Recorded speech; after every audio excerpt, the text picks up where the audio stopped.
welcome to Saturday. Forgot for a second there what day we were on. We are on Saturday. Just cleaning my counter because there's traces of Fred everywhere.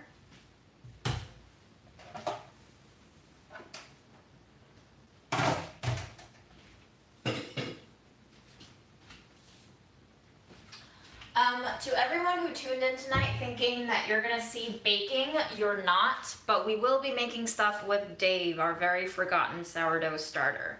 I'm thinking I wanna make some sort of like a pie dough-esque thing, and maybe we'll start a little baby loaf of bread dough. I'm not really sure yet, just, whatever I feel like. But it's like 70 degrees Fahrenheit today, and I don't wanna turn on the oven. And also, dough is usually better if you let it rest, so maybe we'll bake tomorrow. But let's make the dough.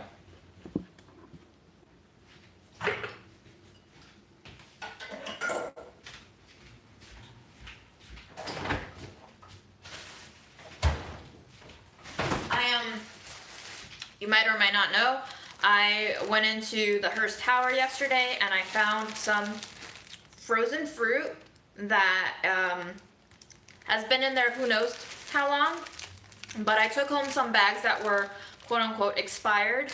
This bag, I don't know if you can see, but it's in the thumbnail, expired September 11th, 2017. So I took it home. Maybe we'll make a cherry filling. I haven't changed my shirt. Who changes their shirt every day? Like, I don't have laundry money like that, Nako, congratulations on your first shot. But guys, it's frozen fruit. It's fine. It's fine.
My burn blistered and broke, and I just smashed it on the edge of the freezer, which is why I made that face.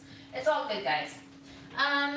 Okay, so I pulled out some of our fine semolina flour, just a little bit left. I figured we'd use it, and then I have some sprouted spelt flour and some all-purpose flour. So we have 3 flours plus Dave. I'm probably gonna use just 1 stick of butter and make a little baby batch of pie dough. Every time I cook something at home and it calls for more than 1 stick of butter, I'm just like, really? Especially if you're not cooking for like a whole nuclear family, especially if it's just for 1 or 2 people, it just feels excessive to use that much butter. Also sugar. But by diminishing butter and sugar, you're also trading off deliciousness. So you've been warned. Obviously, none of my recipes should be replicated at home. They are only for people who want to be disappointed in what they produce. Let me take out my cutting board. Ooh. I have a couple of apples that I bought bought from the discount bag that look like they're just completely unappetizing. So I think what I'm gonna do is saute them in a little bit of butter and sugar, and maybe tomorrow when we bake off these pie thingy majiggies, we can have a cherry filling one, and then we can have an apple filling one.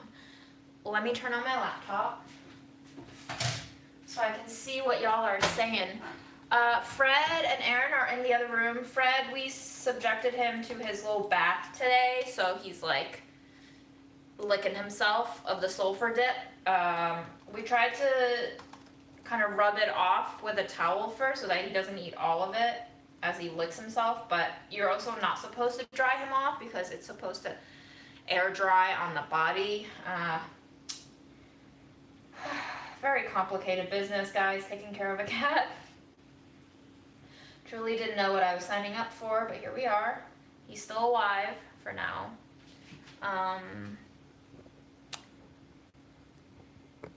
Nez, you went thrifting without me? Heartbroken. Sweet potato muffins with chocolate chips. Were they good, Angela? Yeah, I don't know how you get a cat to air dry. Apparently you're supposed to put a cone over them, but I'm like, I don't have a cone.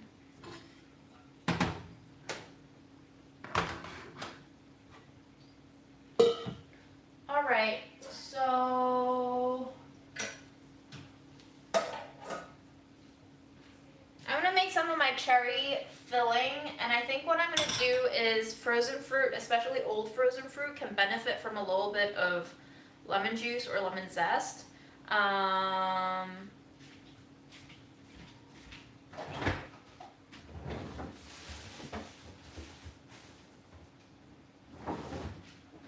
And I happen to have these two very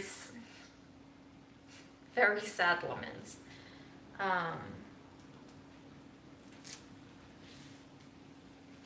So I'm gonna wash them.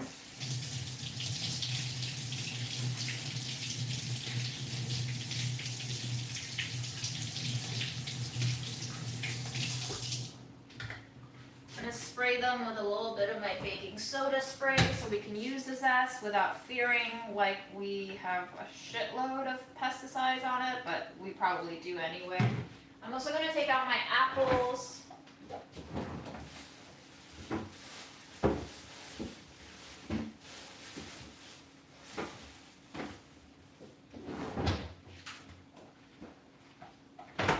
So these were from the Damaged Dollar bags. They just look like they wouldn't be flavorful, but let's, give them a wash, give them a taste. But I'm guessing they're not very flavorful. I don't know if I've made this announcement, but I've given up on rewatching all the lives because I've been insane and just having very long lives, and it's not feasible. I think these are Fuji. So if you think I'm reading all the live chats, I'm not anymore. Sorry. We had to let it go at some point, and this week is the week.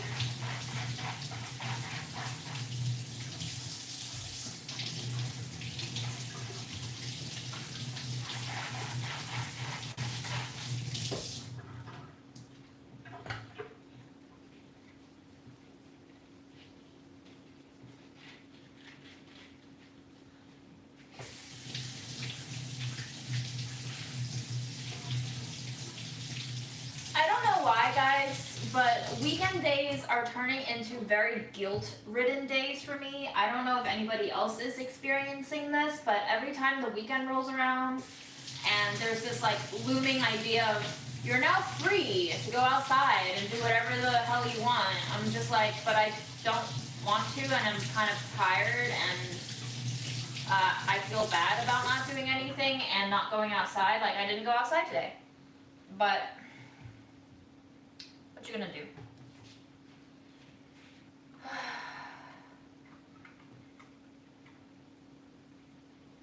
I didn't enjoy the gorgeous weather today. Nope.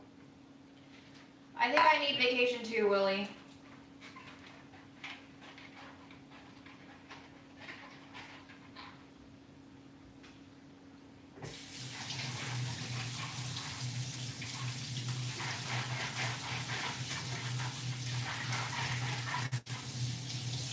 There's just constantly a lot of guilt. I feel like I can never make myself proud of myself, if that makes sense. Yeah, exactly, Dom.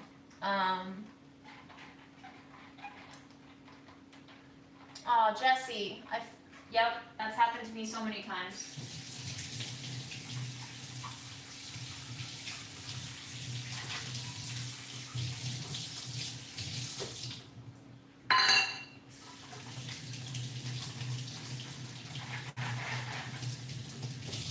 I was talking to Aaron today about this, but I don't think he was really paying attention to me. But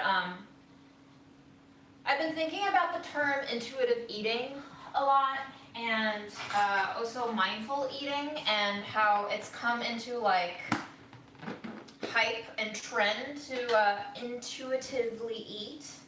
And I've been thinking about why that's been so hard for me to implement, and why I felt so guilty for not being able to intuitively eat, despite all of my complaints that I have eating issues and I have all these control issues that manifest as disordered eating. And I was thinking about it, and I was thinking about also how, like, I haven't been to the gym in a very long time, and how when I was in the gym and attending those group fitness classes, how often the idea would come up sometimes that you're supposed to push yourself to the brink. Like, you're the only person who's standing in your way to quote unquote success, and you're the only person who is stopping yourself, and you're supposed to always push yourself beyond what your comfort zone is, because that's how you win,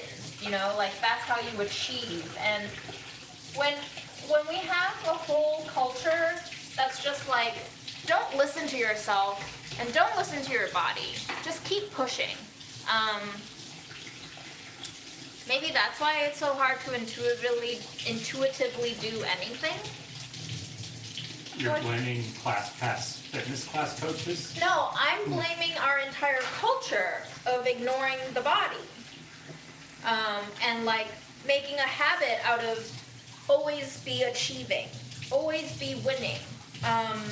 And it's just like, at what point do you win? At what point do you do enough? When you get all the hot bitches. Right.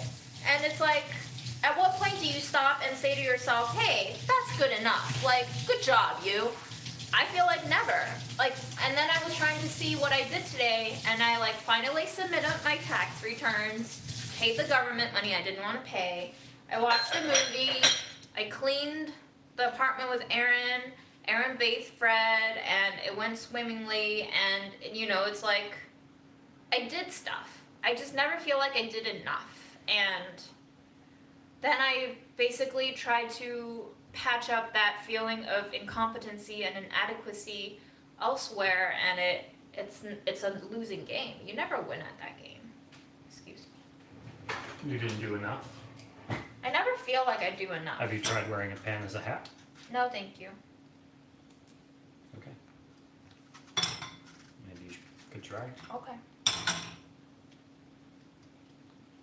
Yeah, I do have to work on being gentle with myself. Totally. This apple peel's pretty good. June, you win at having cool hair. But here's the thing, guys. We don't have to win at anything. We really don't. There's no point to winning, is there? Fred is okay. Fred just had his little sulfur dip bath. Right, I thought I was buying an Only Flans t-shirt because I'm a huge fan of flan, and Only Flans is the number one. You mean flan? Flan. Well, it doesn't, the pun doesn't work as well if you pronounce it like that. So, Only Flans is the number one website for flan recipes, your number one source for flan recipes. Actually, June's quitting Delish and will be working for onlyflans.com, developing new and exciting and interesting flan recipes. But I bought the wrong shirt.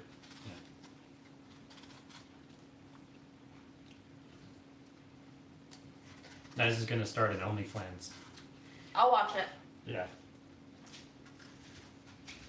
Bye, Aaron. See ya. I'll send Fred your way sometime. Fred, go. Follow me. you gonna put a treat on the chair? Why would he stay? Well, he's not even coming, so it doesn't matter. Nope, he's just sitting, looking at me angrily. You're the guy who bathed me today. I hate you. So yeah, if anybody has any comments that they intended to direct towards me, best to tag me in the chat so I can see, because it turns up orange and I can see right away. Oh, there's a message for June. What? Right, but I won't see the comment on the video. You're not allowed to comment on the video until the live is over. I don't think you can. I don't think you can comment before the live is over on the permanent comments section.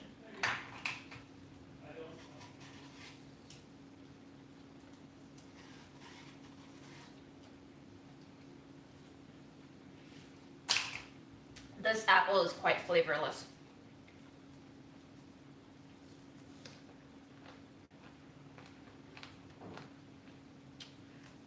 Have those feelings with collapsed discs in your lower back? No, Jesus Christ.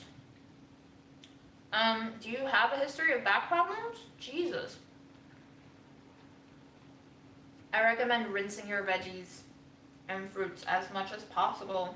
I do like 2 to 3 times, unless I'm really lazy, then I just rinse it.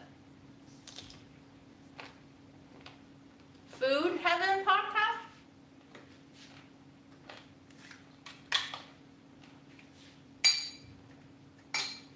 What's it about?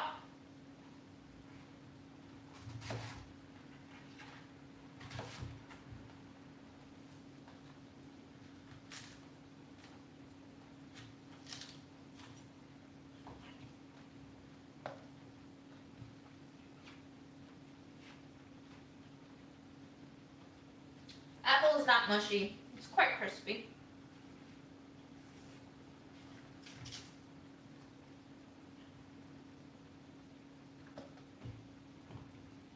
Well, at least one of them is. I haven't cut into the other one yet.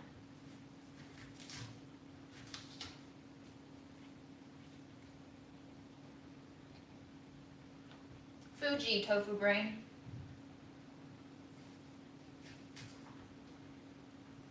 Very damaged Fujis.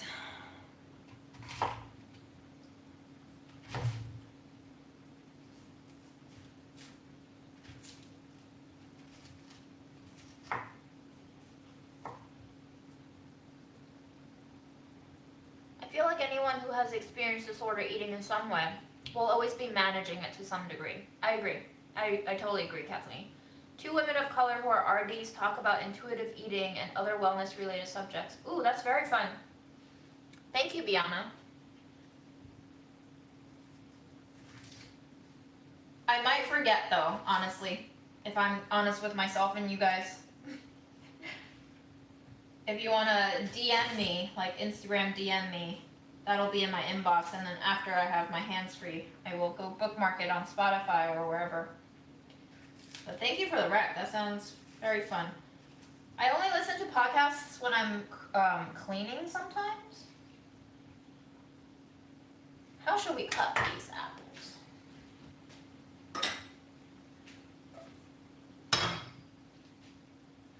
Okay. Yikes. Michelle Diane, that sounds terrible.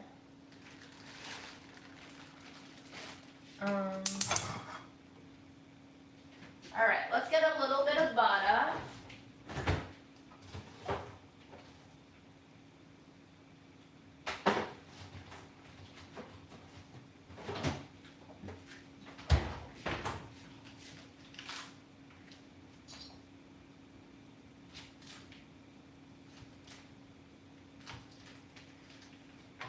Maybe just like 1.5, 2 tablespoons worth.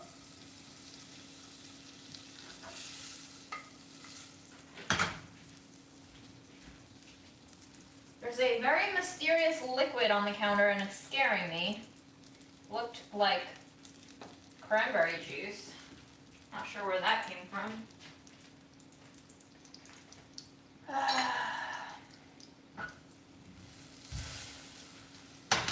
Sorry, let me paint them down. I'm I'm making pie filling of sorts. Just eyeballing everything because I honestly don't want to measure a single thing, guys. Not a single thing. I don't even want to chop the apples in a certain way. I'm just super chaotic today.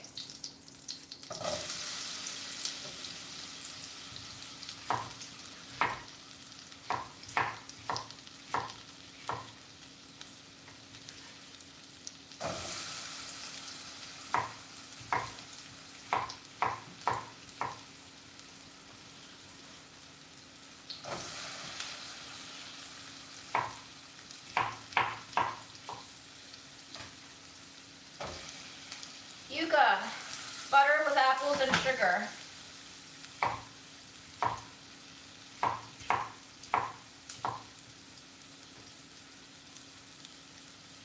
Plant-based butters. I think we did like branded campaigns for Country Crock a while back at Delish. I really didn't try it. I don't really know how I feel about imitation butters. I don't know, guys. I don't know. Sure. If you're vegan and you want the option, I guess it's good to have it on the market. But I just always feel like it's not quote-unquote natural. And why not just try to substitute with something less processed?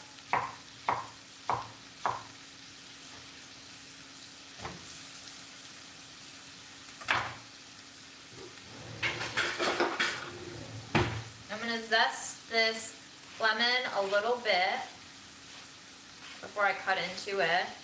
It's already looking really gnarly, so probably not going to take that much off of it. Smells good. Smells decent.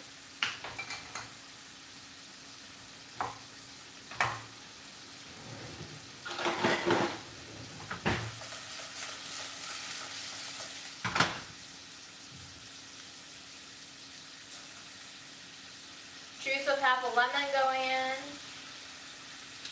I have cooked with ghee before.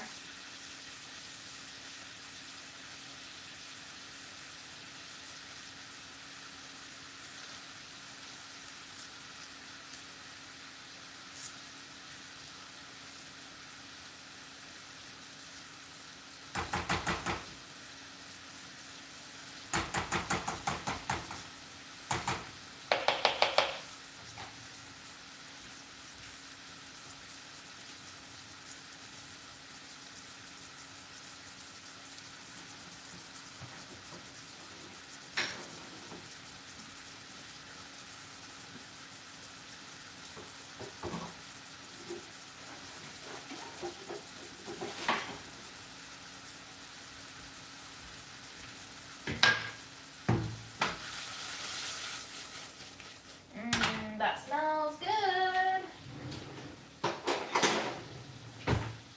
All right, we're gonna go in with,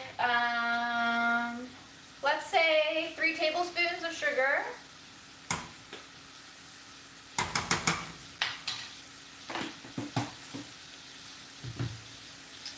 And a little bit of cinnamon.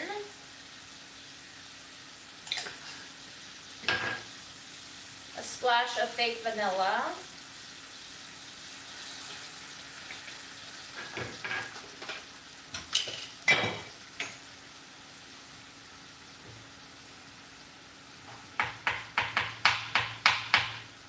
And I'm going to go in with a little bit of nutmeg because I have it out. Why not?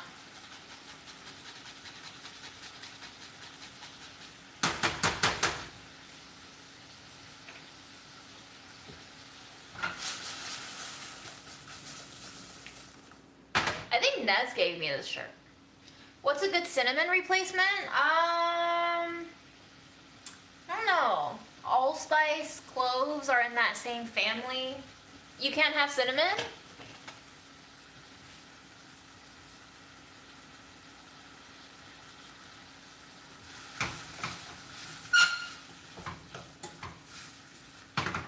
I'm not a Yankees fan.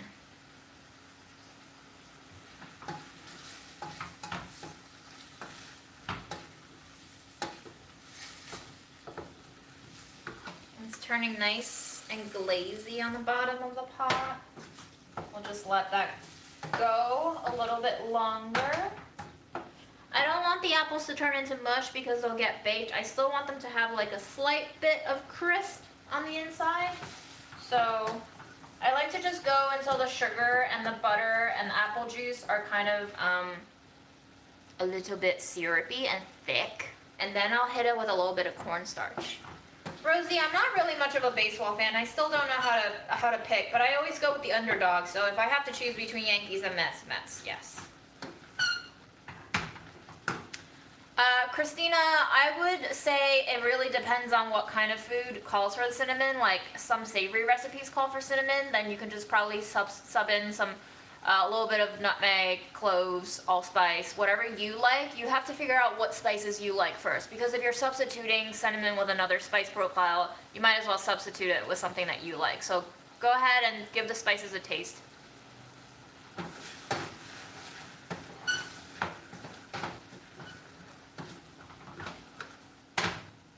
Alright, for the cherries, probably going to do something similar.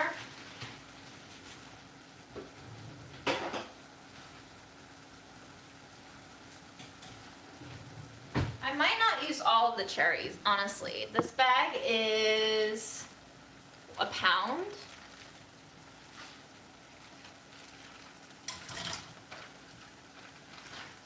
That's probably enough, honestly.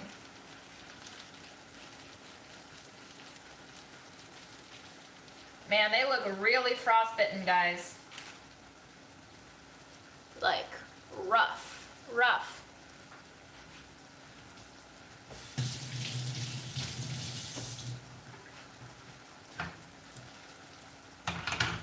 Cherries are already pretty sweet, so I'm only gonna hit them with maybe a tablespoon and a half of sugar.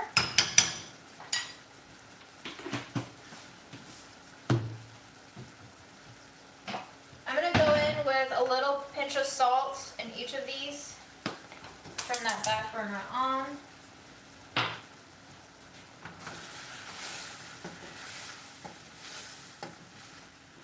Once I start to see the edges of the apples fray and soften, that's when you know that the apples are pretty much cooked.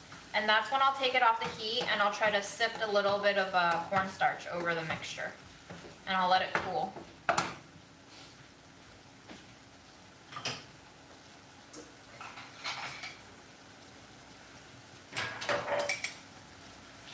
Let's jar up the rest of this cherry.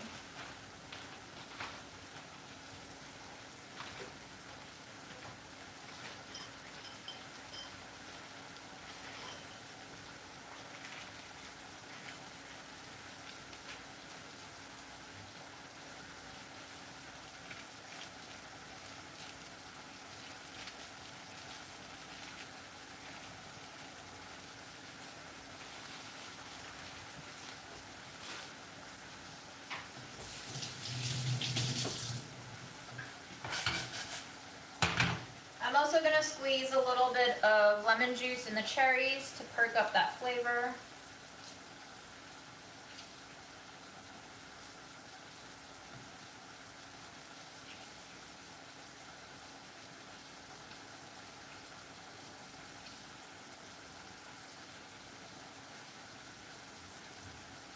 Abraham, I don't recognize you yet, so when I do recognize your name, I can turn you into a mod if you keep asking. I lose track sometimes.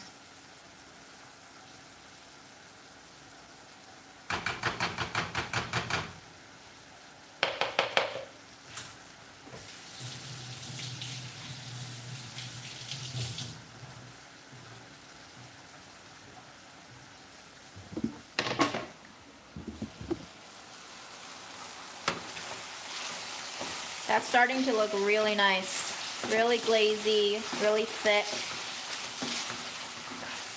Nice little coating.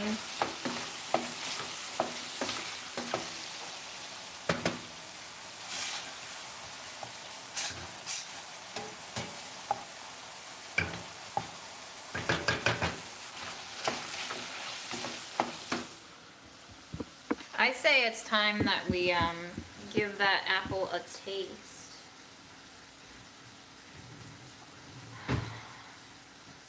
Turn down the heat a little bit because I don't want the caramel to get too caramelly.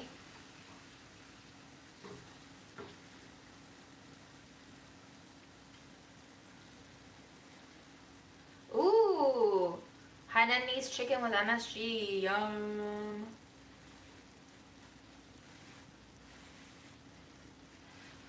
Okay.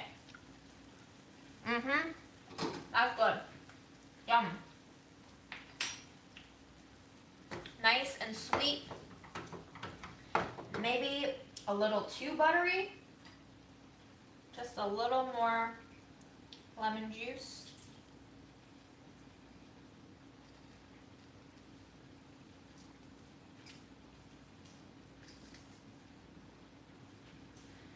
I'll cut open this other one actually.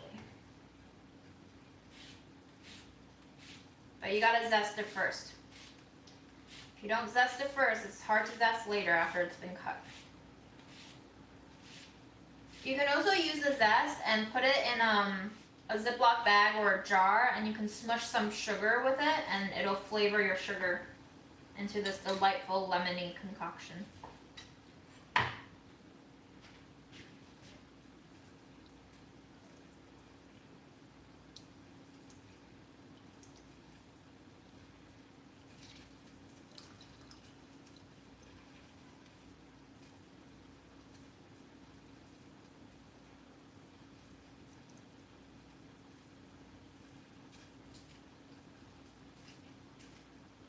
I could spend like a good 5 minutes squeezing out a lemon half, and I don't know how those people in cooking shows are just like, I'm gonna squeeze this for 2 seconds and be done with it. I'm like, there's so much more juice in there. Keep squeezing. Use it all, please. And this is why I don't have a live cooking show, guys, because you'll never see the end of the lemon squeeze.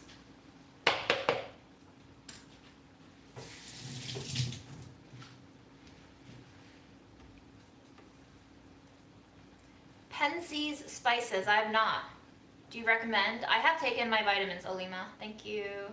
Is it safe to sit your laptop on the burner by an active set of burners? I mean, probably not great for the computer, honestly, but I don't have much space, guys. And what I'll do now with this nice syrupy appley concoction is sprinkle some cornstarch on it.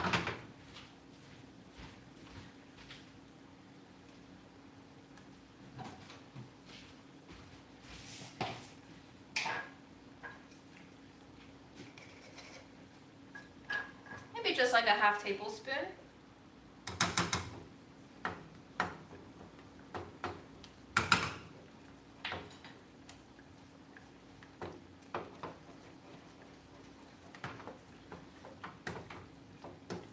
And the thing about cornstarch is it doesn't activate until it hits heat and starts boiling. So I'll turn the heat back on for a little bit and make sure that it boils and activates a little bit. And I really like my pie fillings with a little bit of that goo, you know?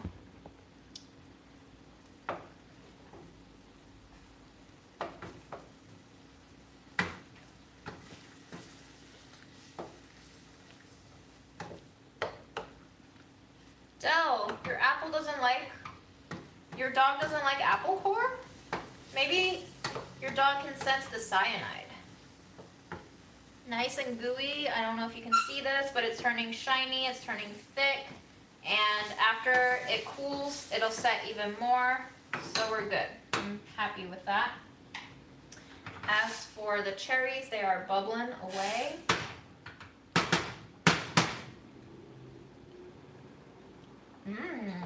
Nice and tart. Love it.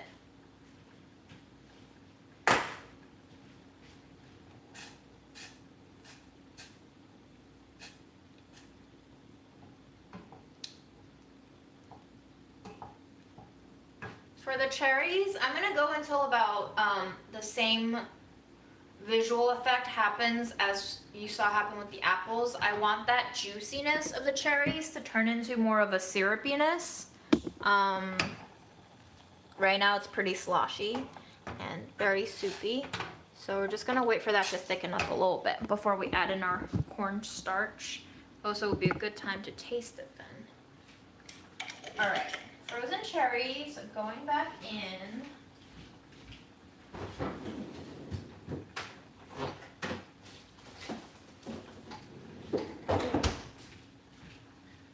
What else can I get rid of here?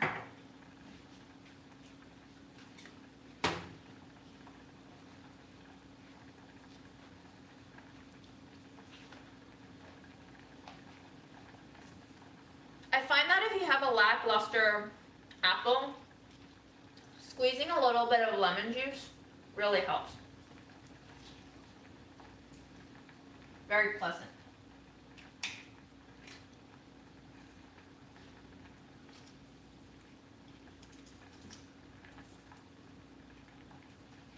I love making brownies with aquafaba. They come out so fudgy.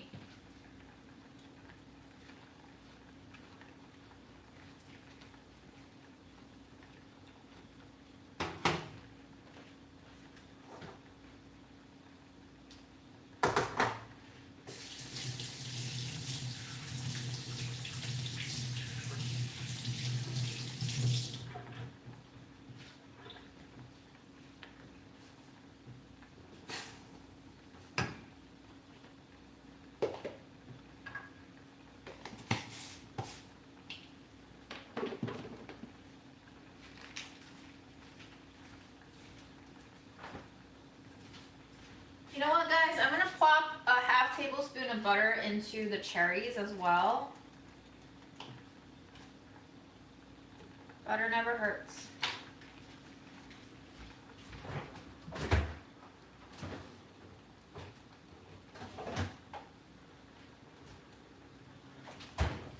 Alright, I think it's time to make some pie crusty, doughy thingy majiggy.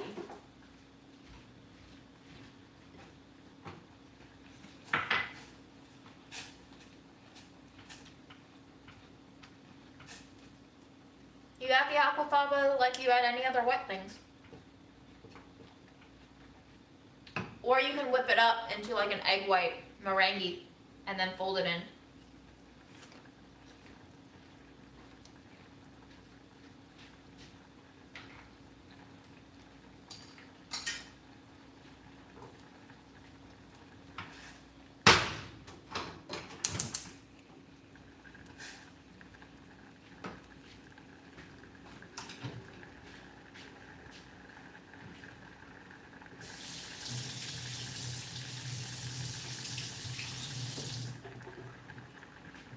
I've never made pie dough before without looking at a recipe. Does anybody have a very basic ratio of flour to butter for pie dough?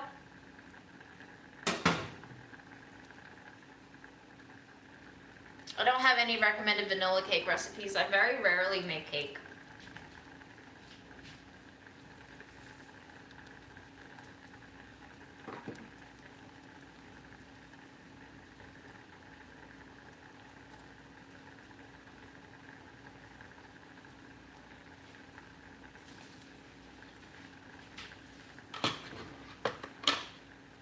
Someone come through with a pie dough ratio, please.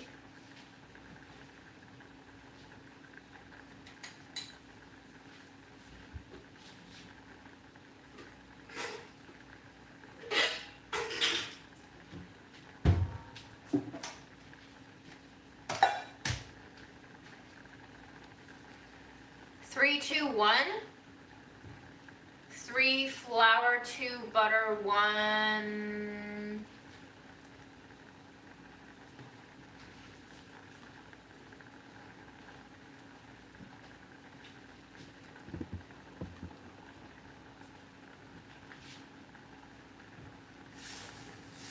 Wow, that's a lot of sugar.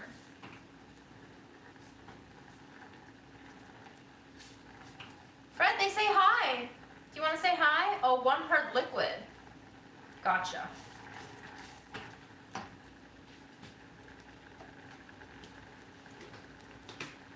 Okay, going in with some all-purpose flour. I'll go in with half a cup of all-purpose flour. That's 65 grams. Then I will go in with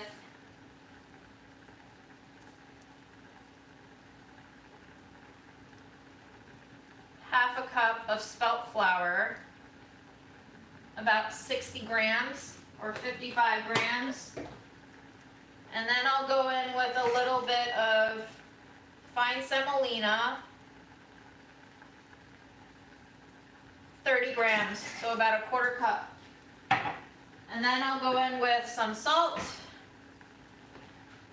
and I'll go in with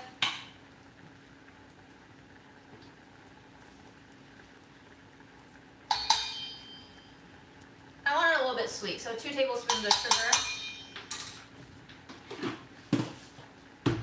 And we'll just give that a whiskey whisk, mixy mix. June, it smells incredible from Del, the room. should you preheat the oven? No, Del, we're not baking tonight. Did you not join? We're just making the dough. We're not baking this tonight. We're just making the filling and the dough, and we're gonna let everything rest, and then maybe we'll bake tomorrow when it's colder. I'm sorry to disappoint. I followed Fred in here. So that's my mix. I probably have about a cup and a half of flour, even though I said a cup and a quarter of flour. Hello, Jesse. And, ooh, our syrupy cherries are getting syrupy.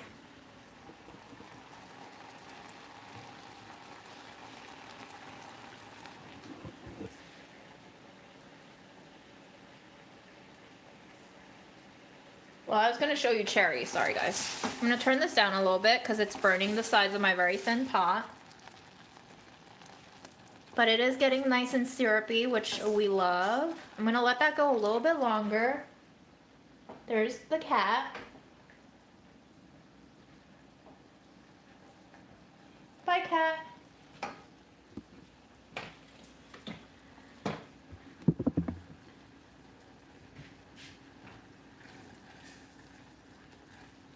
Cece, these Birks are actually not Birks. They're like knockoff stuff that we found in our trip to Hanoi, Vietnam.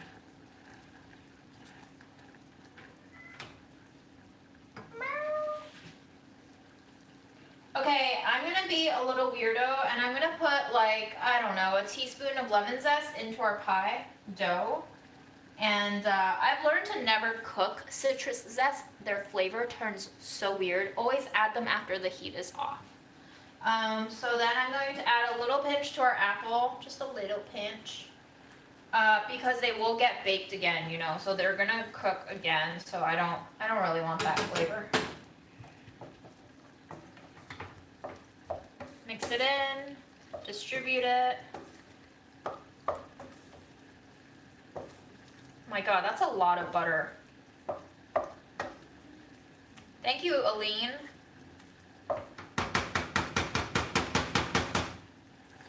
So I put up my King Arthur flour baking companion book today, and there was a long flake pie crust method where you put part of the butter in here, and then you put part of the butter as a block of butter with flour mixed into it, and then you kind of laminate the dough, which is very interesting. So what I think I'm gonna do is, I'm going to shred a whole stick of butter. I don't know how successfully I can shred it, but I'm gonna try to fold some of it into the dough itself, and I'm going to try to work in some of the dough and maybe laminate it, we'll see. I don't feel good about working on my counter directly anymore because Fred's been on it, so we'll probably just use my cutting board as a surface.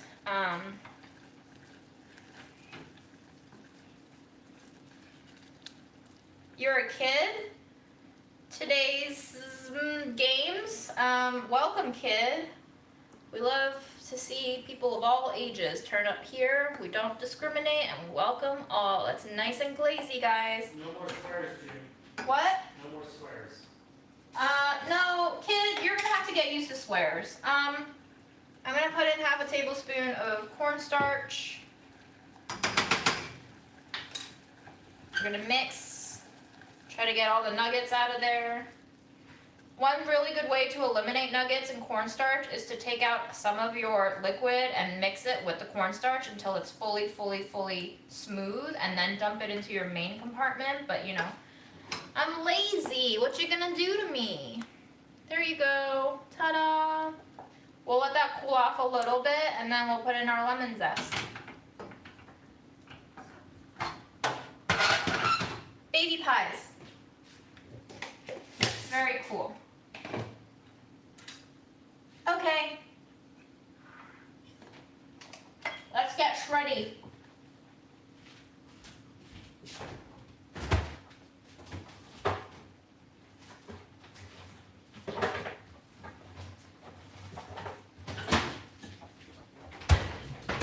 Has anyone ever had this butter? Can you tell me if it's actually good? I saw it at Whole Foods and I was like, might as well try it. It says it's won the World Dairy Expo first place. Salted butter, best of the best, except this one's unsalted. Hi, Rogil. Sorry if I pronounced your name completely wrong.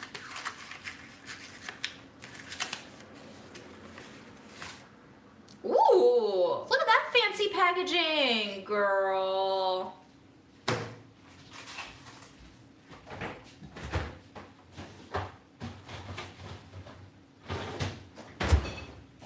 Wow, I've never seen butter packaged so fancily, guys. Wow. You know, the color isn't as yellow as I like to see my butter be, and also the paper is like, I thought it was foil, but it looks like paper. It's kind of flaking all over the place. Okay, it looks great, doesn't really function well. Yikes. Ooh, okay. The honey I have an address. Well, it's on yesterday's live. Unfortunately, that label is gone now. Sorry.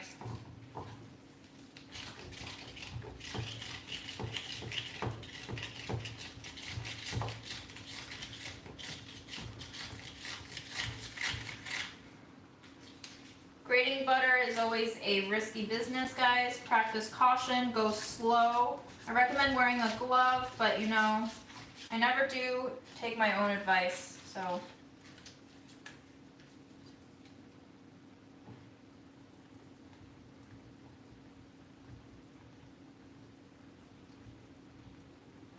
And once we have this shredded, I'm going to pop half of it in the fridge right away so it can harden up again. And then I'm going to try to work half of it into our dough. And then we'll try to have some laminated pie dough.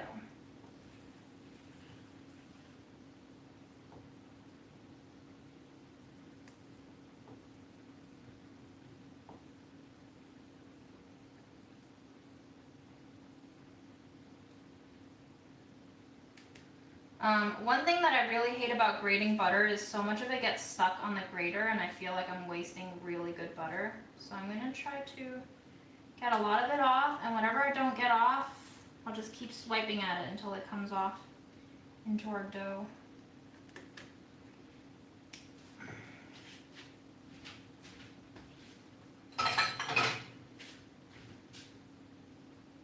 Ooh, I got a little bit of paper, shredded paper, yum.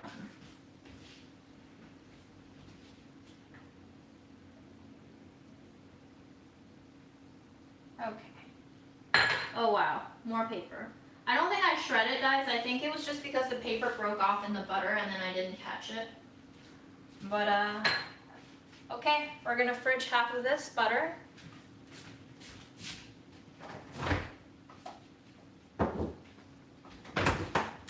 And then I'm gonna move you off here. I'm going to first combine my lemon peel into the dough a little bit better.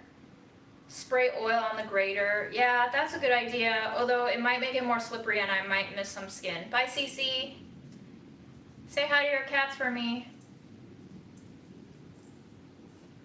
Oh, I didn't even hear you until you just snorted with your asthmatic little breathings.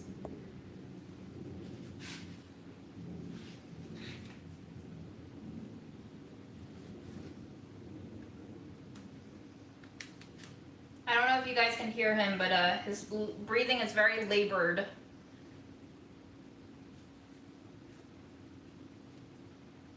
Leftover black bean soup, turn it into hummus or turn it into chili. How much do you have leftover black bean soup?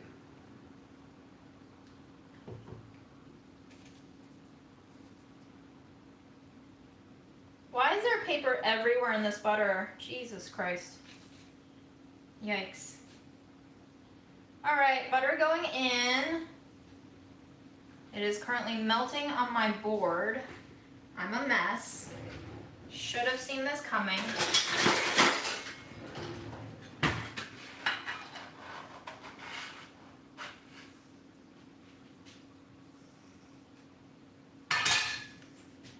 And then we're just gonna toss in the butter and get it coated by the flour. And then I'm going to start smushing it with my fingertips and try to disseminate the flour in thin little pats with the flour. Get them as flat as you can, because the more layers you create with the butter means more evaporation, means more lift power. When that does evaporate, it separates the layer of the dough. You want to get the pieces as flat as possible. But you can also do this by rolling your dough out and smushing the butter pieces in between. I don't know what I'm doing here, guys. Obviously, I didn't work off of the recipe, so I have no idea what this dough will turn out to be like. And instead of adding moisture, I think I'm going to add in sourdough starter instead of water and see how that holds. I'm very curious. Very super curious.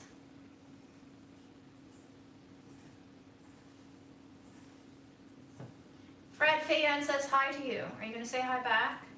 Yeah, Angela, Fred always looks angry. I swear. I don't have a food processor. I have a tiny little chopper, but I probably can't make pie dough. Would you rather live in an updated apartment in a maybe not so great neighborhood, or an older apartment in a better neighborhood if they cost around the same? I want to know what it means to be in a not so great neighborhood, and I want to know what it means to be in a better neighborhood. Those are very loaded terms. We're in a not so great neighborhood according to a lot, probably. Yeah, I mean, Woodside is bordering Jackson Heights, where a lot of human trafficking goes on. There's also a lot of like hidden brothels around. So if you consider that to be a bad neighborhood, then Fred, no. Oh my God, Aaron, no, Fred. Jesus Christ. He just started stepping on my computer. He jumped up to the ledge and he stepped on my computer and he paused my live. Oh, Fred. Can I do it? Can you press play on my live, please? Yes, Yeah, I'm gonna add Dave. He likes to walk on your computer.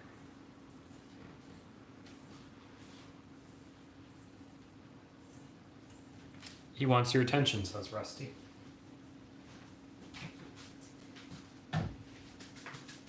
You want June's attention? Oh my God, get him out. There. You have her attention, Fred. All right. Here's our dough, very sandy, very coarse. I'm gonna taste a little bit of it. Tastes pretty good. It tastes like a shortbread, actually. And then I'm gonna add in Dave now. How much Dave should I add, Aaron? What are we on about? Sourdough starter. Can you tilt up the camera a wee bit for me?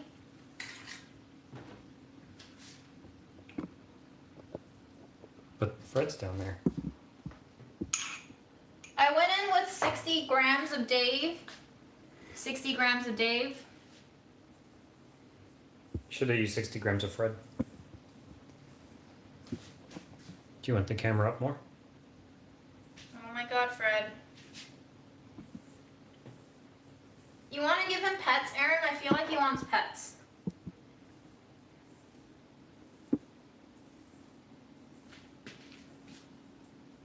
Why would Aaron move out? Why? Did we talk about moving out? Is Aaron not moving out? Yeah, why? Do you know something I don't, Aline? Who said we're moving out? Okay. Guys, 60 grams feels pretty good to me actually. The dough is holding very well. And you don't ever want pie dough to be like bricky. You don't want that kind of moisture. Fred is going to the vet, yes. You said yesterday Aaron was moving out, so Samantha. I don't. Did Did we? I? Yeah. Maybe it was joking. We joke a lot. I don't know. Our sarcasm is hard to understand sometimes, guys. Yes, especially mine. So, yeah, guys, it didn't come across online as expected. It's holding, but it's crumbly, and this is the perfect texture for pie dough. You want it to hold together if you squeeze it, but you also don't want it to be like a dough brick. He's back. Our boy's back. Guys, I'm gonna lick this butter. You're a real butter licker. Well, everything here smells delectable. Yum. Yum! This good butter. This good butter. Alright, now we're gonna taste a little bit of the dough, now that Dave's in the mix. Don't do this if, you don't Hold want up. to die of food poisoning. You can't taste dough without letting me taste dough. Oh, it's very tart. No way. It's got sourdough in it. Pan the camera up. Pan the camera up so they can see.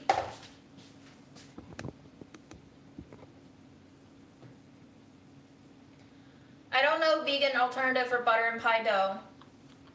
Probably vegan butter. Pie dough. Oh. You can definitely use coconut oil and olive oil, but it won't be like a flaky one, It'll be more like a shortbread one. Aaron reminds me of Bob from Bob's Burgers. Never seen that show. Oh, he's got a mustache like you. Oh. I bet that's why. Okay. I'm just panning it so Fred is included. Still trying to scrape off this delicious butter. Do you want to taste some butter? Wait, what? Is it unsalted? It is. Never mind. Okay.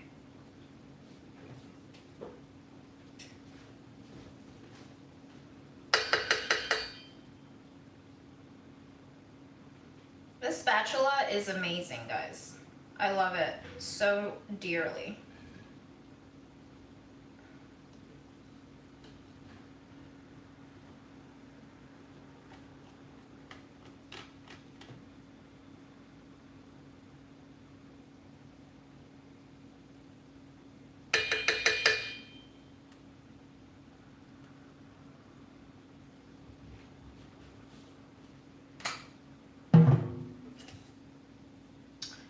Okay, next we are going to be trying to roll this out.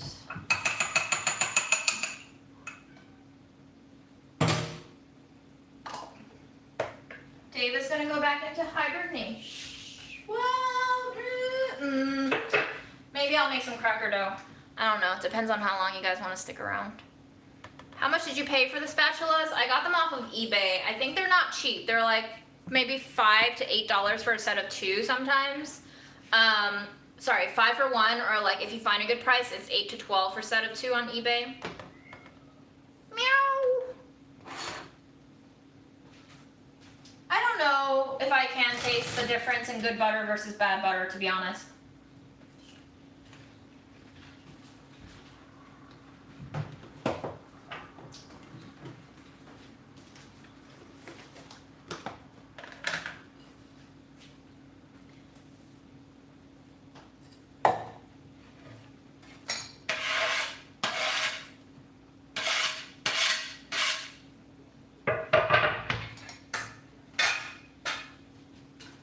I'm gonna sprinkle my board with a little bit of flour.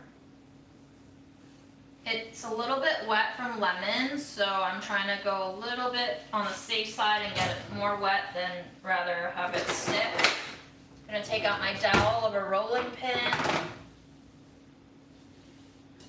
And we're going to try to press the dough cohesively into a block-ish. And normally you let pie dough rest before you do this, but I do want to try to get it kind of laminate-y.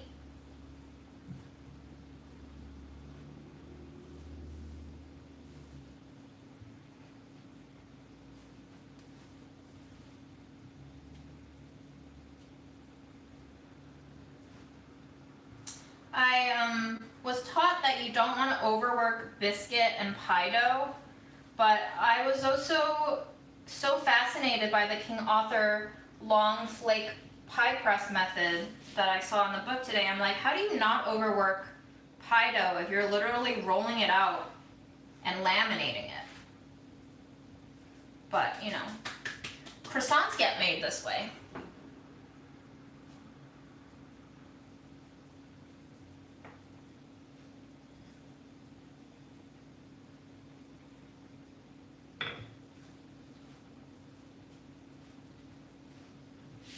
I like to use my bench scraper to help me press it back into a somewhat regular shape. Tighten up the edges, tighten up the sides, smush it down.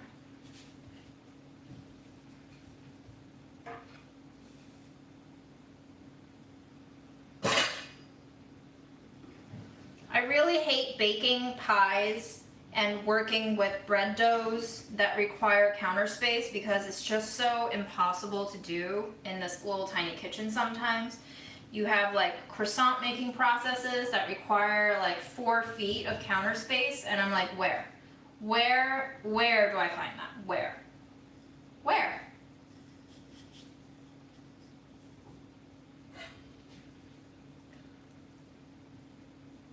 Laminating means you're sandwiching a layer of dough with a layer of fat. So when you make a croissant, you have to laminate the dough with butter.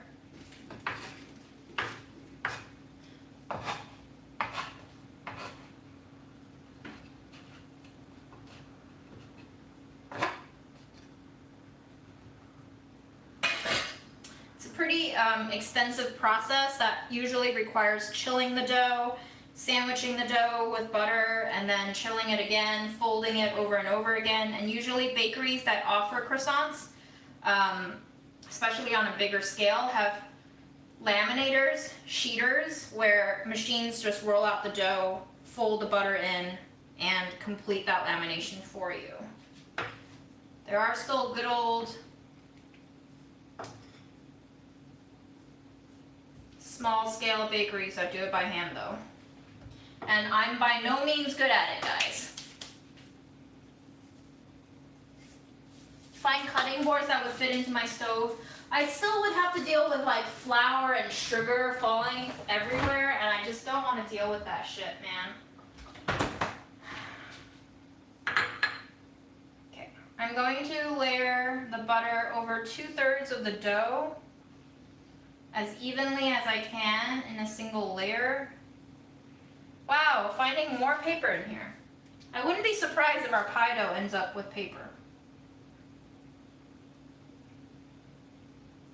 And this is not a very good lamination, guys. This is a very rough job. A really good lamination, you know, you have to like roll out the butter to fit the dough precisely, and I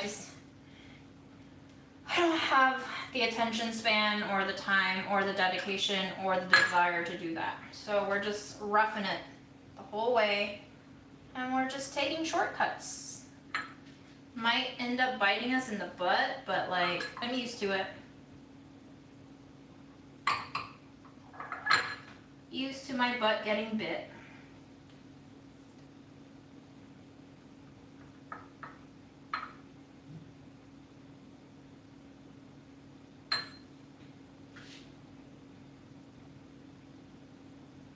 Just kind of smushing the butter in place, covering up some of the more glaring gaps.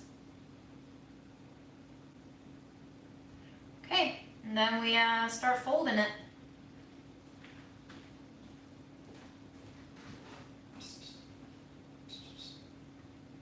You trying to puss him? What if he doesn't want to be A letter fold, which means the top half comes down into the middle half, and then you find a hair in there and you're like, ew, June.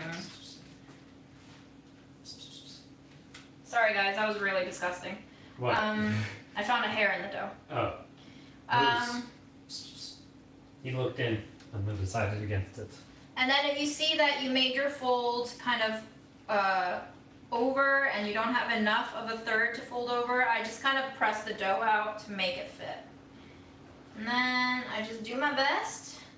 Use my bench scraper, help me. Fold it on over. Alright, you got some sandwich going on and you got some butter leakage going on because I did a terrible job. And also this dough has no gluten development because we did not let it rest. We also put some semolina in here, which is very, very rough. And can you not wash your hands here? Sorry, it's just everything's everywhere. And then I'm gonna roll it out.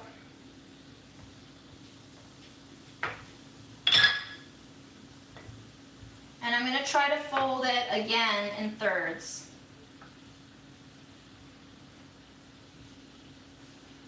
But all the butter is leaking out, guys.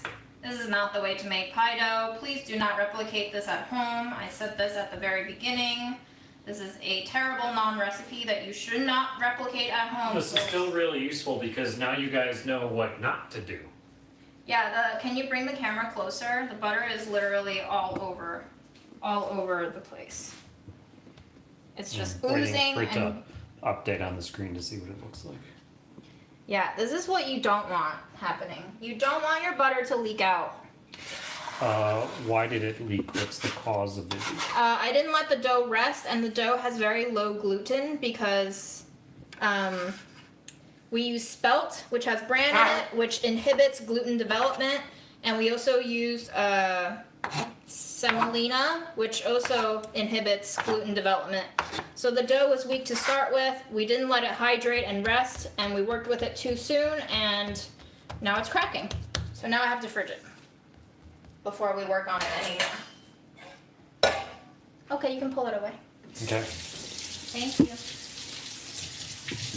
I've been trying to not use plastic wrap, so let's see what we can put this in. He's back to hang around for another minute. Yeah, I also love the texture of semolina as well. Absolutely agree.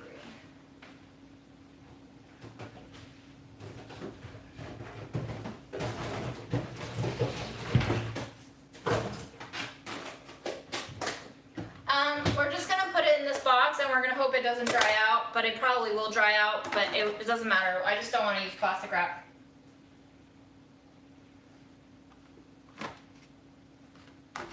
And it's gonna go rest in the fridge.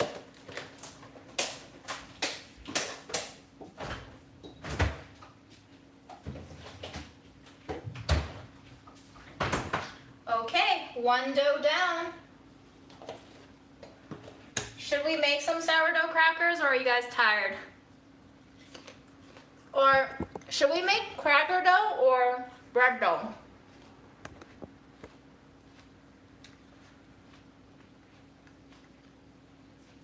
Oop.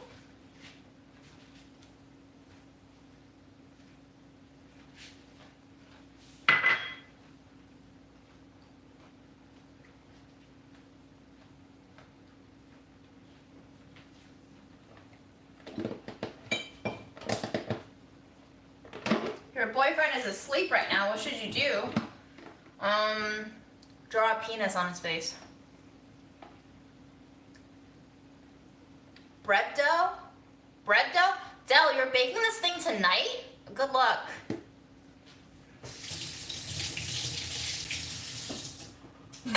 Good fucking luck, buddy.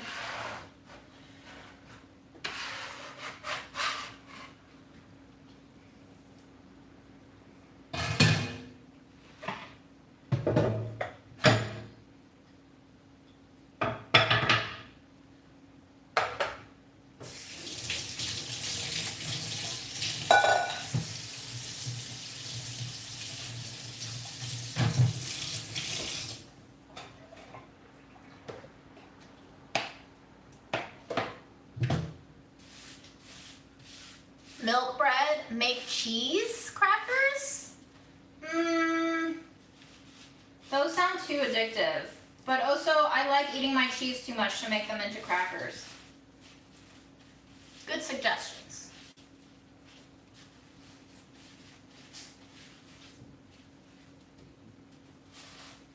Oh my god, Dell is getting real innovative over there.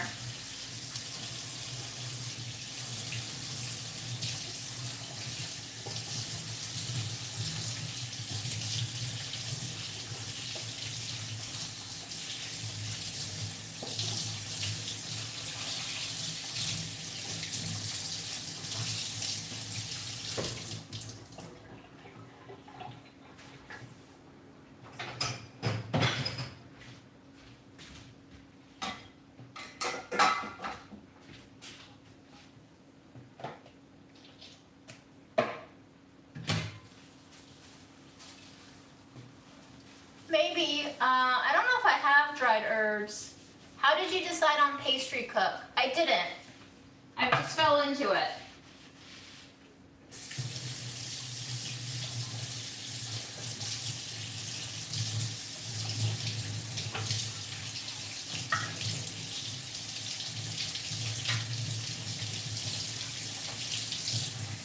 I taught in China for a year, that's where I met Erin, and then I did some social work and I burned out because of the red tape and bureaucracy and just the feeling of being so ineffective and so unhelpful to the community that I was in.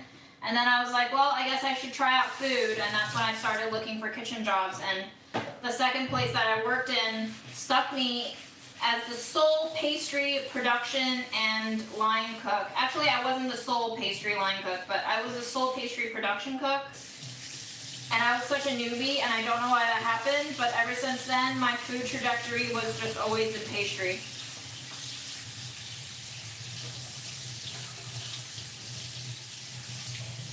I don't know why you would stick a newbie on pastry duty.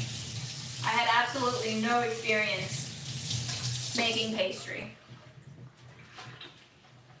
Can milk bread be done without mixer? I guess so, but I wouldn't recommend it. It's just so much faster.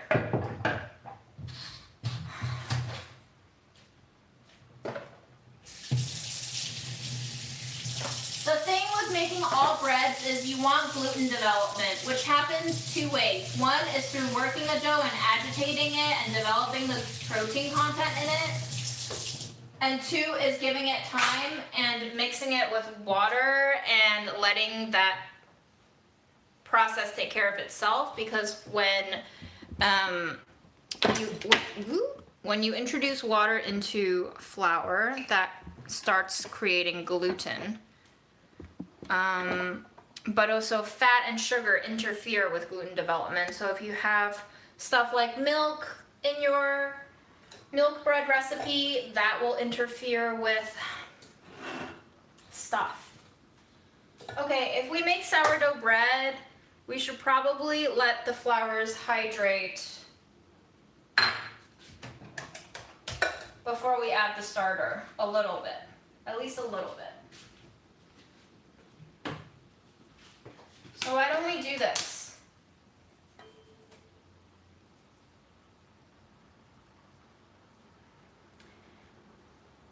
3/4 cup of spelt flour, 95 grams.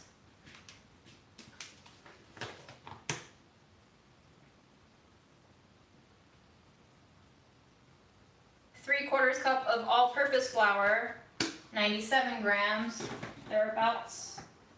And then, well, if we introduce this, it's going to interfere with the gluten development, so I'm actually going to hold on that. So that's what? About 200 grams of flour, cup and a half, 200 grams. So let's calculate this. I would like to make a 80% hydration loaf so that it's not too hard to work with. 80% of 200 is like 160. Is it 160? 80% of 200, 160?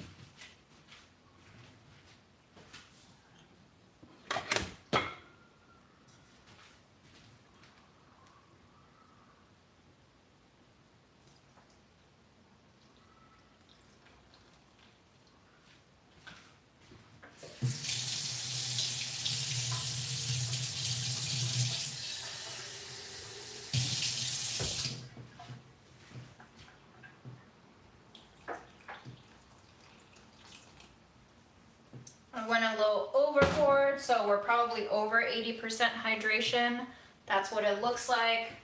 I'm gonna go in with my little spatula, which has a little bit of butter on it, which might inhibit the gluten development a little bit, but sourdough takes a while, guys. After you let it auto-lyse, which is this stage of water and flour being combined together, you should ideally let it rest for an hour before you add in salt and starter. So this is probably gonna be the end of our active cooking for tonight. I'll probably fold in Dave the starter at some point after this flour has had a chance to hydrate.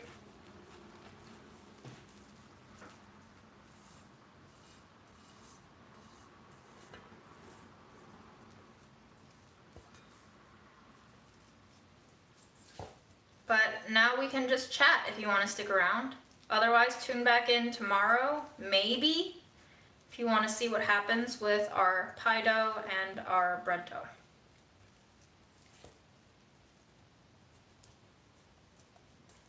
Nice.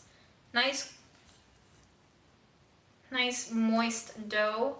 It's coming together into one single ball, which is, you don't have to agitate it too much at this point. You really don't have to work it. You just want the flours to be incorporated with the water completely, and you just let it rest and do its thing. If you taste the dough at this point, it literally tastes like dirt.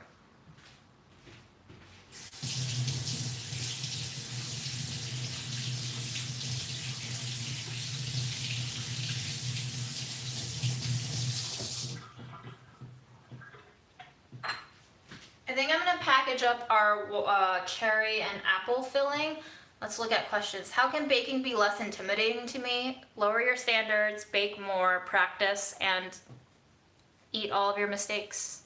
And try to follow the recipe for your first 3 to 4 months of baking, because any diversion from like, oh, this is too much butter, oh, this is too much sugar, will land you in a land of disappointment.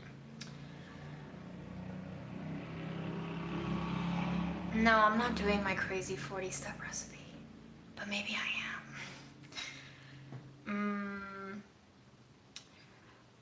Rogeel, I have no idea what time tomorrow. It just depends, you know. I don't want to make this a thing where it's an obligation to myself and then I hate doing it. So no advance notice for the most part, guys. I just do it when I want to.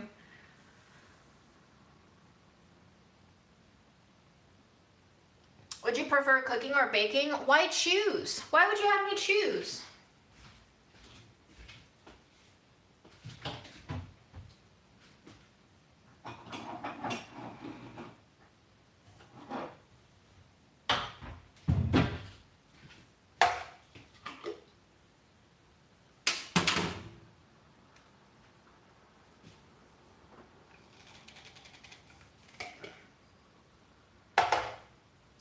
Smells like peanut butter, smells like peanut butter.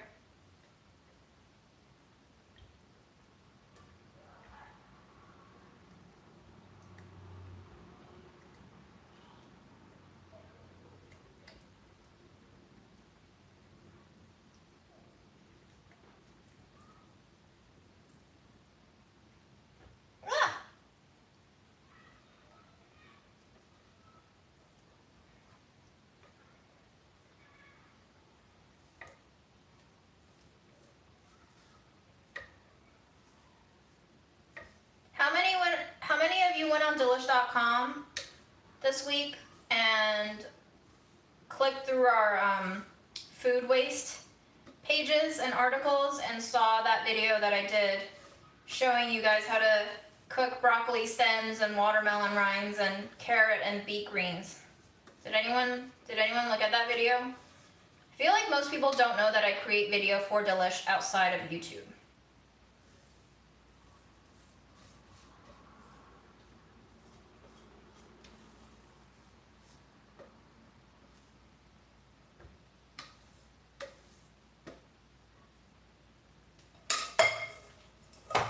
This apple fell, so we're gonna eat it, and it feels nice and soft, but still kind of crispy crunch.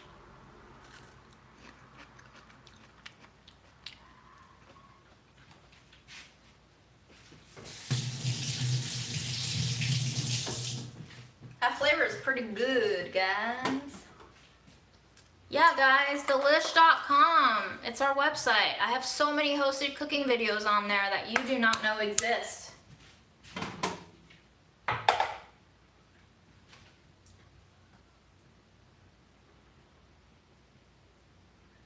Well, I'm glad to hear that you like the lives. Why do you think you like the lives more?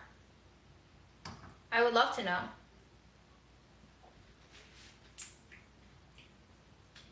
Oh my god. This spoon tastes like a buttery lollipop. Yum. Yeah, Delish website before this year we had unlimited viewing, but now it's like 6 articles. 6 articles a month is free. The entire Hearst company rolled in with this initiative that had to make all of the brands roll in subscription services. So it was not our choice. We as a brand did not want to do it. We knew that it would piss a lot of our users off, but it was a Hearst directive, so we had no choice.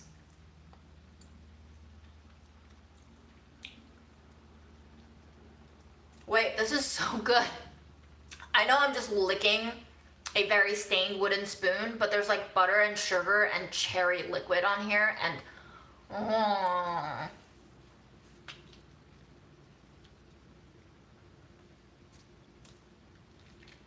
what was on Delish Insta Story but was pulled? Usually we put all of our Insta Stories into a collection, into like one of those I don't Instagram well, guys. You know what I mean. The little things that stay on the profile at the top.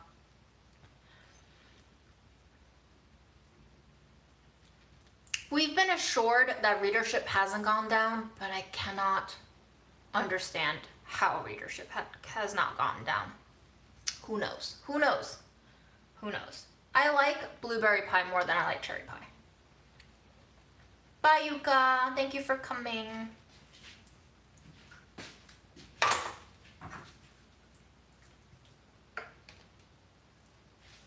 Look at this gorgeous cherry filling. Wow.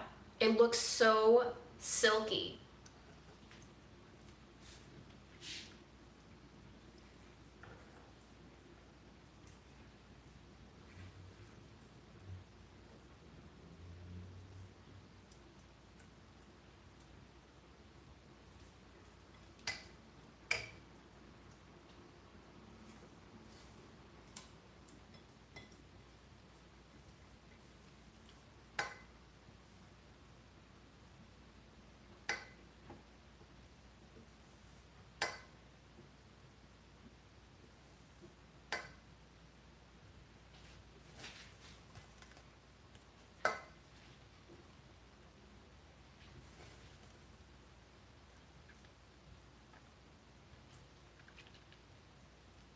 Yeah, Good Housekeeping is also a Hearst brand, so sometimes we syndicate articles from each other.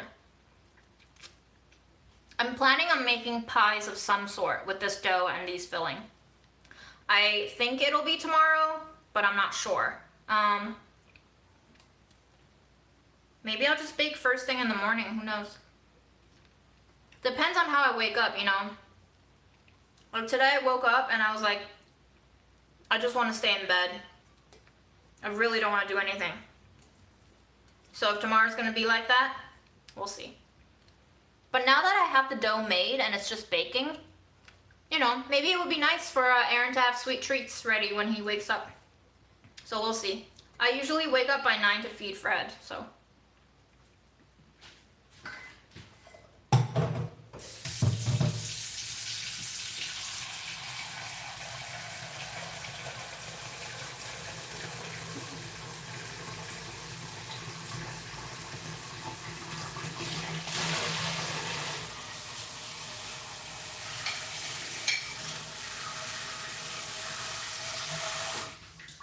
Guys, this cherry is so delicious, and I forgot to add the lemon to it, so I'm just not going to. I'm just not gonna.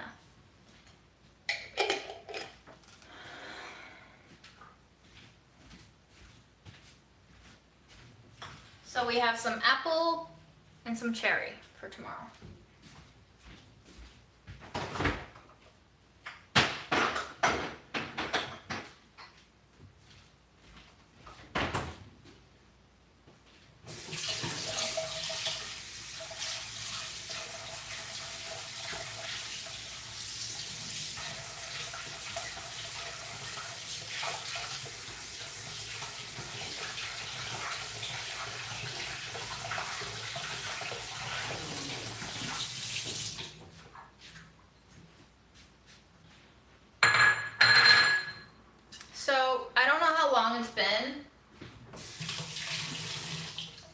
probably not that long, maybe like less than 10 minutes.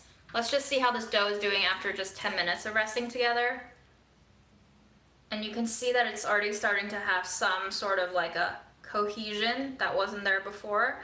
And that's basically the dough working itself out. Sourdough, you just give it a nice little fold every now and then, making sure that you're kind of guiding the gluten development in such a way that they get nice and networked together. It's really nice. It's already feeling really nice.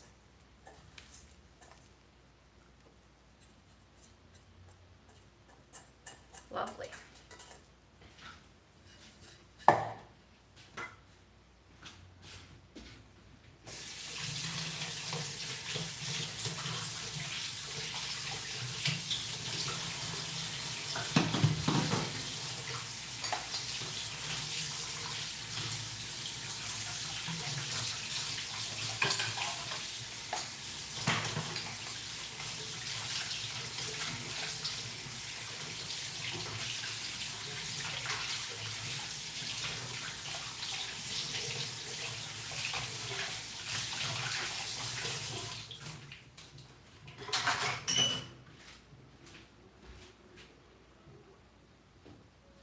Guys, shall we chat or do you want to go?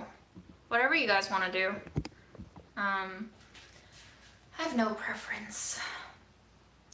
I didn't make a lot of sourdough. I started in the beginning of the pandemic. I did a little bit and then I just lost interest, honestly.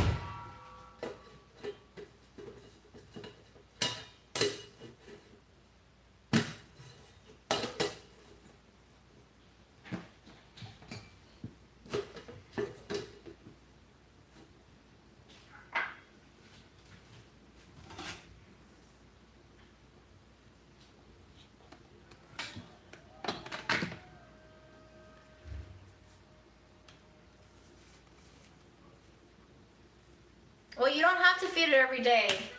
Like,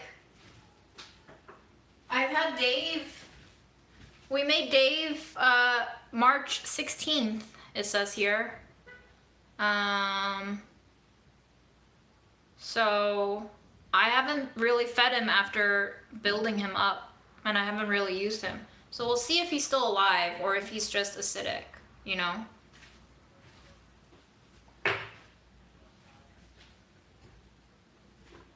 Did you get to eat for free?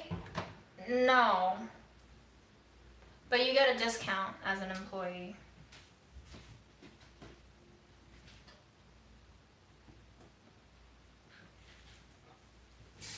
The thing about starters is you can use it. It's literally just flour and water in a very loose dough. However, if your starter is not fed very well and it's not very active, your bread will not rise as well. It's kind of like baking with expired yeast that has like dead yeast inside.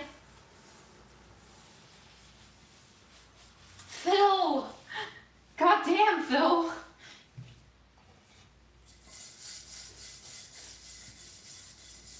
Google starter. Water and flour, that's it. You let it sit until it ferments. That's how you make sourdough, Emily. Google is your best friend, guys.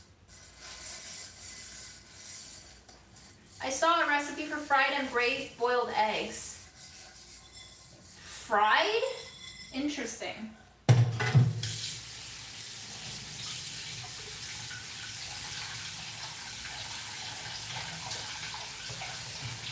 I'll have to check Penzies out. Thank you for that recommendation.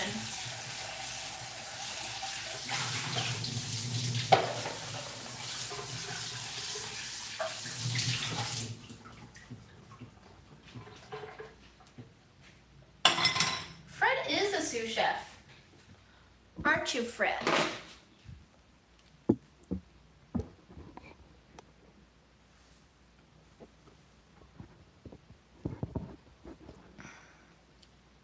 Okay, I'm gonna wash dishes. You guys can look at Fred.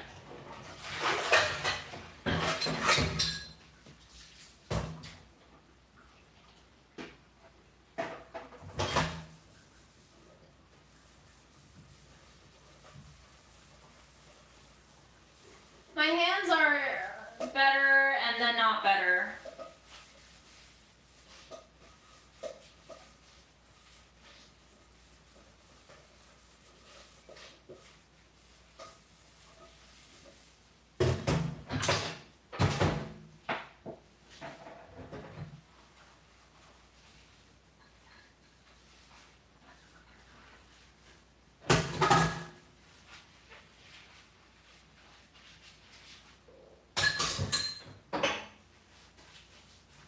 Ooh, Swanton Berry Farm, very fun.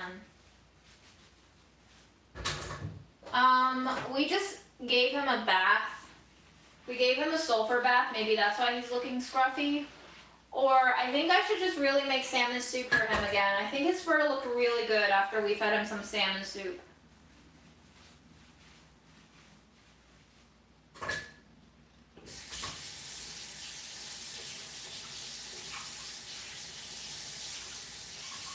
My balm, oh, let's use my balm. I'll bring it over later after I finish my dishes.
Phil, as far as the raised plate, Fred seems to like it enough. I don't know if he likes it better than the non-raised plate, but Fred used to chomp down like on a lot of meat and then he would drag it off the plate and then eat it off the floor. So I don't really know what that is. He only has 3 teeth, so. I think being around Fred has helped my mental health for sure. Fred is maybe about 10 years old. We're guessing.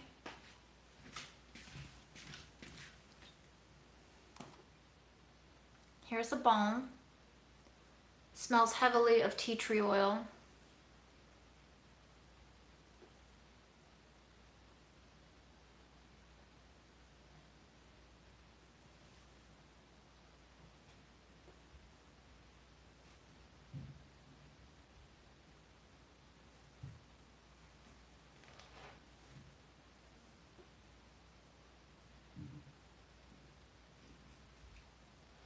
Okay, all right. I can never tell when he's liking it or when he's hating it. Do you love me or do you hate me? Do you want to kill me? Oh my God, what a precious little thing.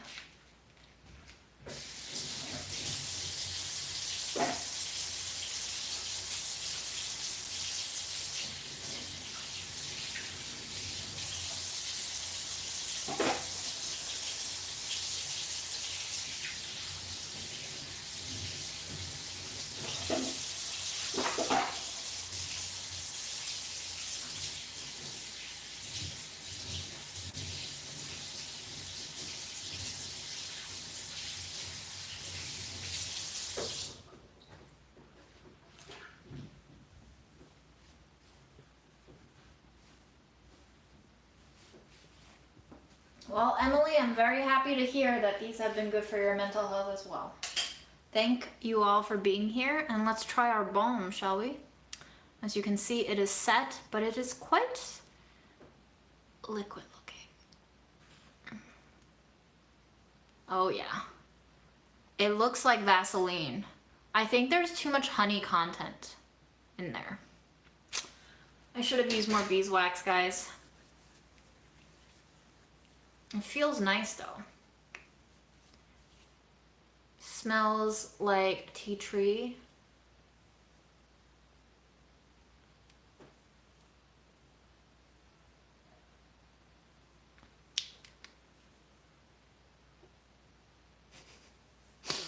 I don't know what I'm doing. It feels good everywhere. Oh my god, my hands are peeling. Sorry. Squeeze me. Oh, gross. My hands are so gross. I think it was waxy yesterday when I didn't mix it all the way in. But then after I mixed it all the way in, I was like, huh, this feels liquidy. But, you know, whatever. It works. There's a slight shine to my hand now, and it feels like a loose Vaseline. Like not as heavy, not as coated as Vaseline. Do I have a work BFF or wife? I don't know. I don't know if I do. Do you think Chicago's a joke? What are we, turning into Linda now with all of your cities?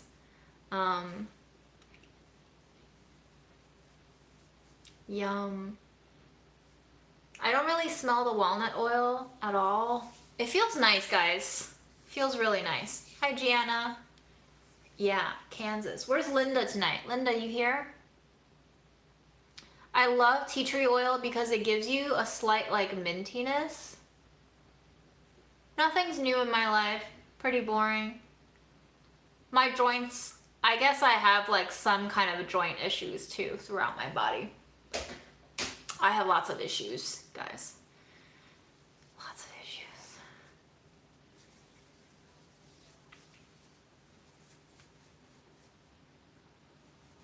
Del, I never got to the part where you put in your resume. Was that a real thing? Was there an actual resume? I'm so curious what went into that resume. Are you curious about what Del wrote in the resume? Are you? Do you want to sleep? His eyes are like, I can't tell if they're open or if they're just mocking me. I don't have a lot of questions, guys. Oh, well, I guess per my title, what do you guys think about the word deserve? Do you like it when people say, wow, you deserve all this success? Because I don't. I know my friends mean well when, for example, to be specific, I had a friend say, you deserve all the success from Budget Eats. Like, finally the people know who you are and you deserve this. You deserve all of this and more. And I'm like, do I though? Do I? Like, a lot of people don't get what they deserve, you know? I don't like the word deserve. Yeah, totally. It's meant to be nice. But I just don't like it. I just don't like it.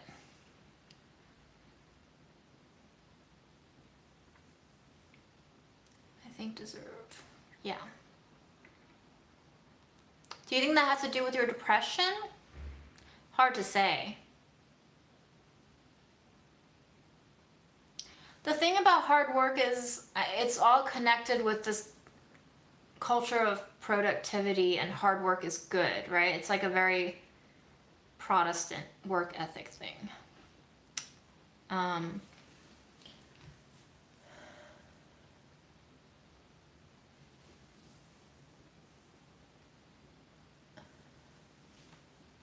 Yeah, I mean, I don't have the answer to this. I'm not here to like really debate or argue, but that just hit my brain today.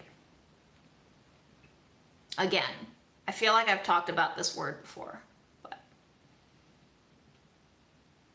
yeah, exactly. Meritocracies don't really exist, and so we don't really get what we deserve most of the time.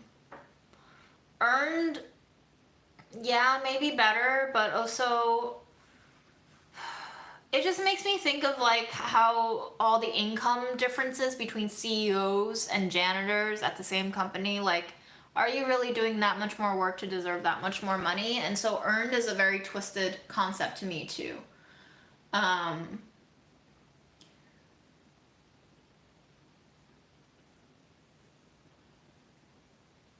Yeah, the illusion of luck. That's all life is, guys, is luck.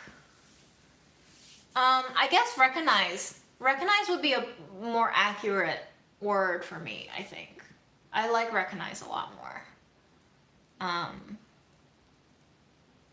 Pay equity is a huge issue, obviously, everywhere. What do you think of your success from Budget Eats? How do you feel when you read how much fans love you? I mean, I like that we've made content that people can feel attached to and that people can appreciate. I love that.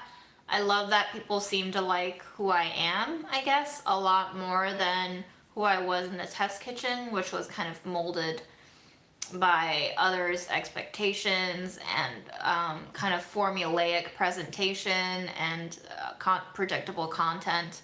I think people like being surprised, and I like that people like being surprised, and I like that it's very freeform, and I like that there's a lot of failures in it, because I feel like media loves to perpetuate this narrative of everything is going to fall into place as long as you subscribe to a certain direction, which isn't true. Bye, Fred.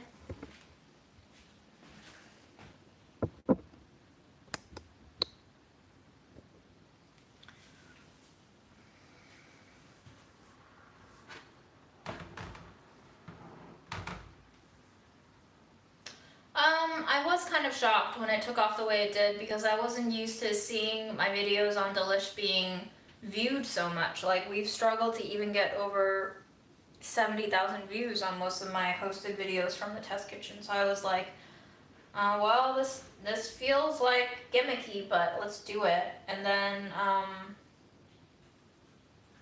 because it was so hands-off production, because I was the only one shooting it at home, I think I just did some things that I wouldn't have done in the test kitchen with, like, say, Chelsea shooting me. And so it feels very validating for me, I guess, to know that what is more in line with my personal vision seems to appeal to more people.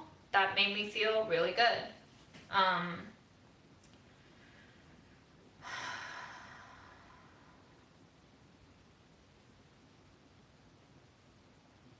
The name of my show on Delicious YouTube channel, I've hosted different kinds of shows, but the main one that we're talking about here is called Budget Eats.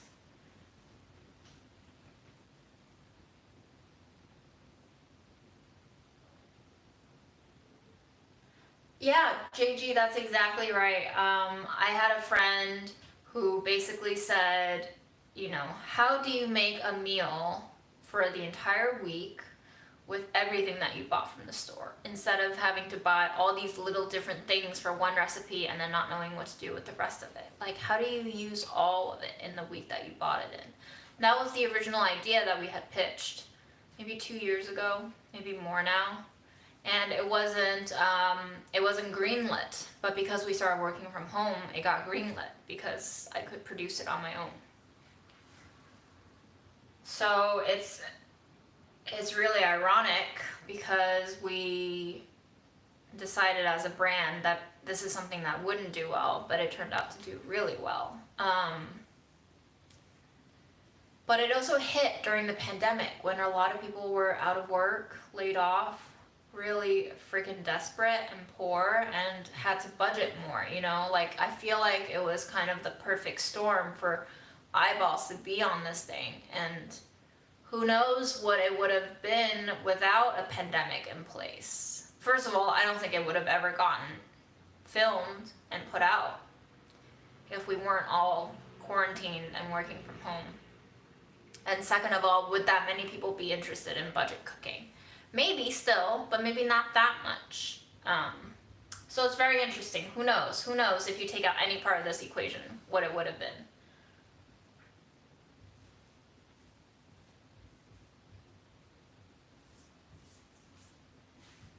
How did you go from an assistant to your own shows? Delish is a very small brand.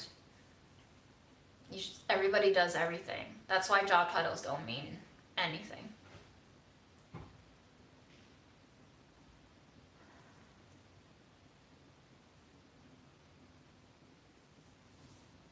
Yeah, I mean, I think the so-called perceived authenticity comes from like me not having other people right here in the same space filming me and telling me how to behave and what to do and what to say and what to show. I think it just all came out of me thinking, what would I want to show? What would I want to say? What would I want to act like? And so, you know, I feel like I'm a really transparent person, for better or for worse, so there's a lot of me that I show in those videos that I don't think other people shooting me and directing me would have been comfortable with to begin with. Human whiteboard, that's a good one.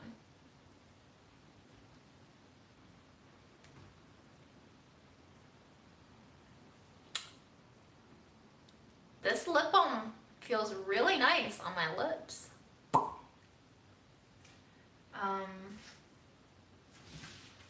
Aaron, are you hungry? No. I'm kind of hungry.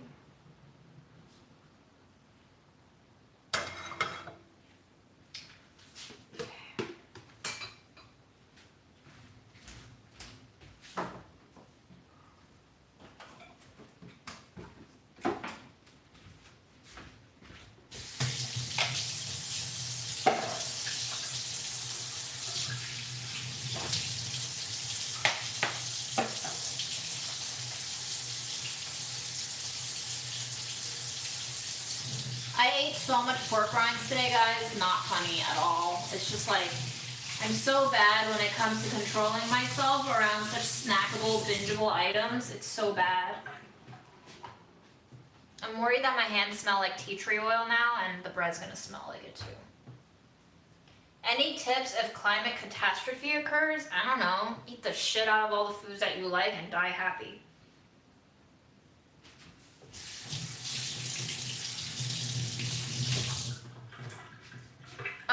I have some things that I really liked that I made on Budget Eats that I can't recall. I think somebody asked this question before, and I really like the sweet potato fry hummus wrap that I made on the last one. There's also a really nice dish that both Aaron and I loved on the upcoming Budget Eats, which should be dropping sometime early May. Very nice gluten development, guys.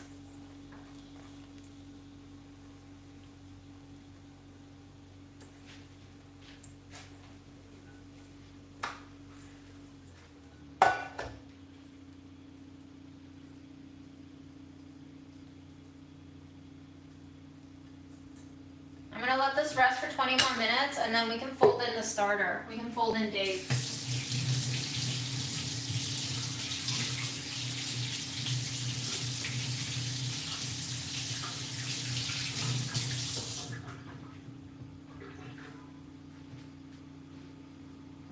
Bye, Angela. Saving mushy meatballs, are they like already cooked? I would say bake them or coat them in something and fry them. What kind of meatballs?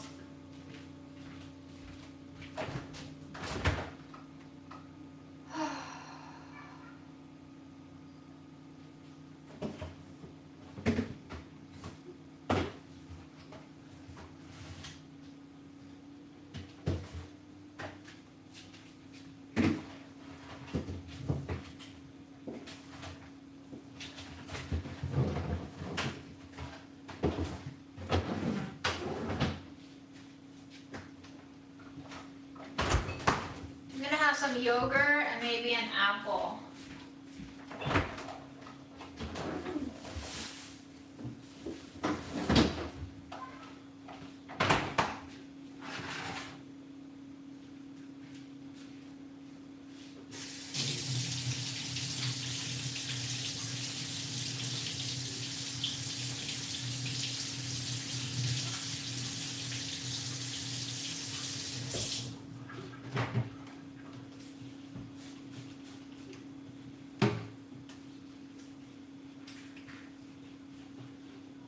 Guys, I'm thinking if this sourdough works out, I might not want to bake the bread. I might want to make stovetop pita, like little tiny flatbreads. That could be so cool. How do you store onions? Usually at room temperature. Hi Fred, bye Fred.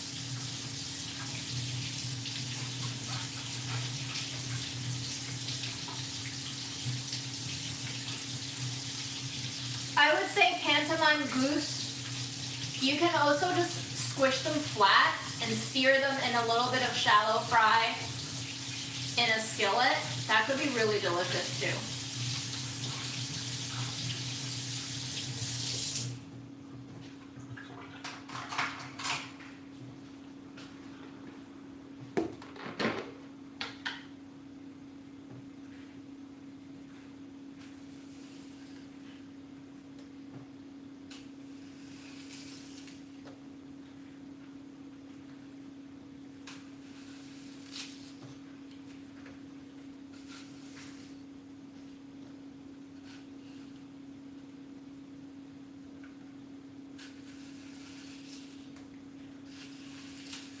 Oops.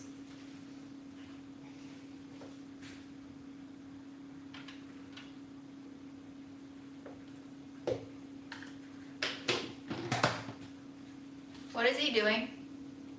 What is he doing? What are you doing, Fred? Are you having zoomies? What you doing, girl?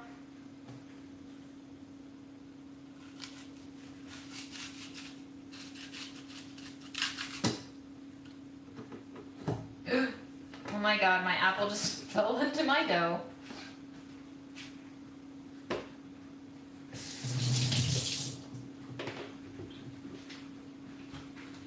It's zoomy time, guys.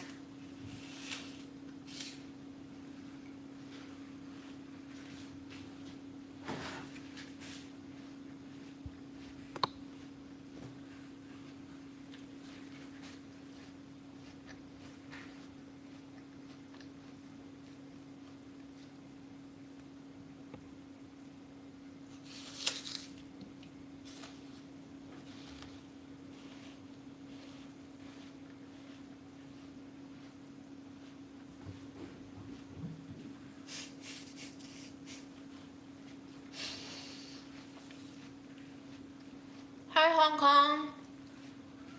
How is Hong Kong now?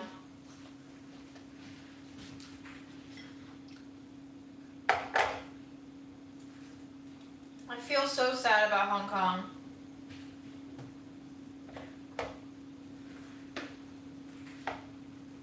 Hi, New Zealand. Yeah, man, Hong Kong is getting fucked.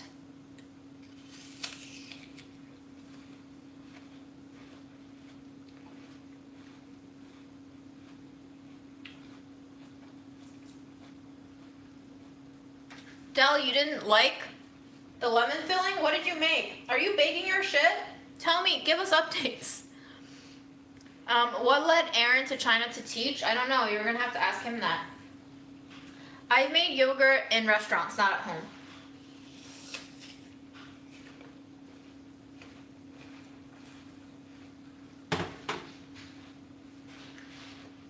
Hi, Jaden. Sorry, I'm eating an apple. I think Fred is pooping.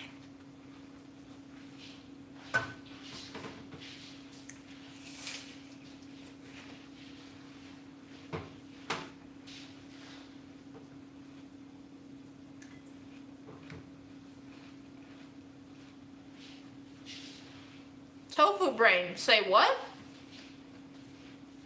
Tell me about this pineapple ban.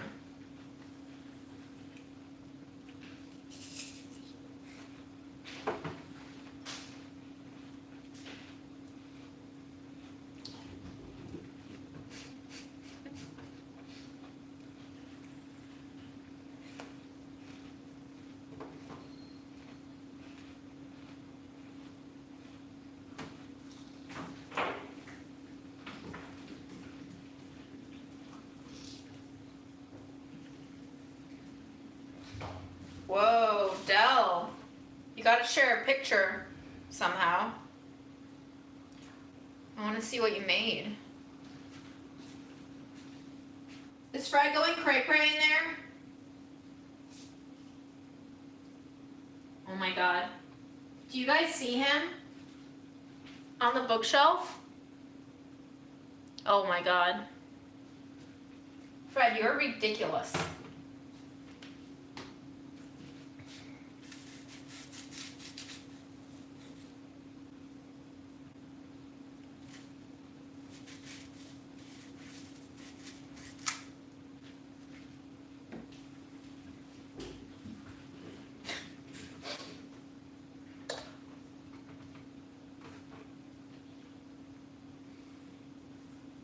China is an asshole. Yup. Sure is. Hi, Claire.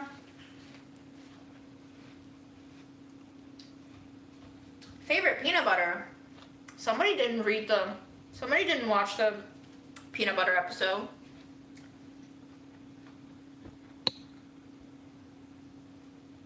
Yes, Fred? How can I help?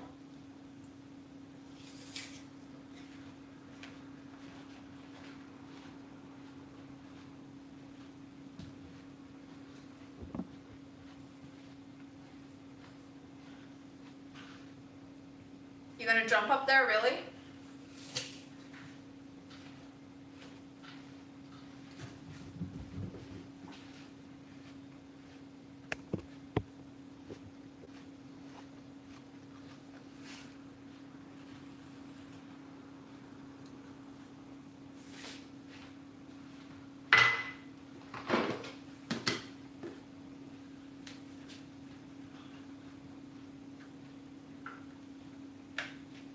I believe my peanut butter winners were Santa Cruz, Sweet Ella, Smuckers. Those are all really good. But if I can be honest with you guys, since this is a safe space, right? I really got addicted to that natural GIFs. I don't want to say it. I don't want to admit it, but man, I really got into it.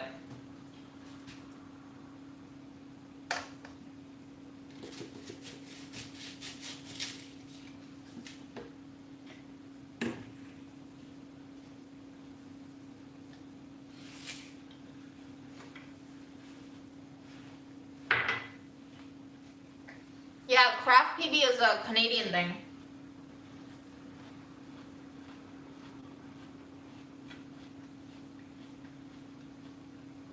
Willie, you gotta find a new thing to troll me about, man.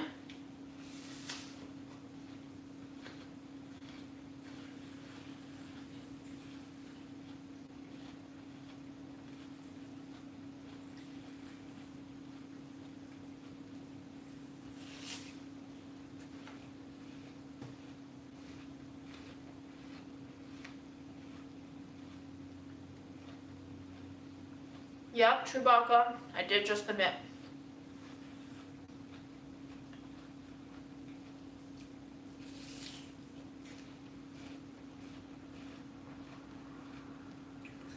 I am in AOC's district, I think. Aaron, are we in AOC's district? We are, right? Yes. We voted for her. Yeah.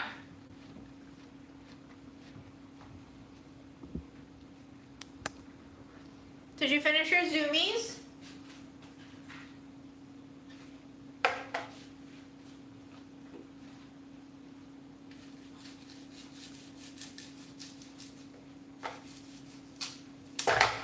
Well, E735 star. I don't know if anybody actually likes depression.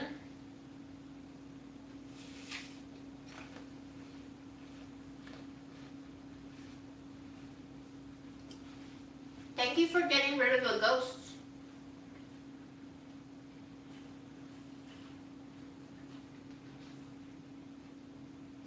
I agree about AOC. She doesn't just tweet about political stuff, which I think makes her quite nice and real.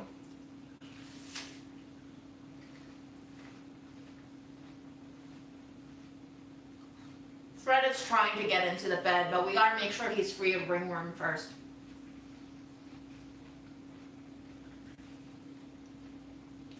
reheat an egg dish without overcooking the eggs.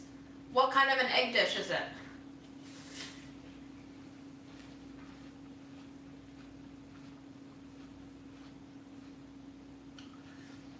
If AOC is the devil incarnate, what is Nancy Pelosi?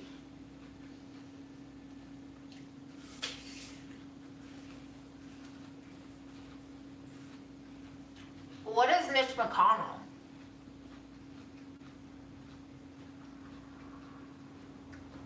Has your friend seen Ted Cruz's face without a beard?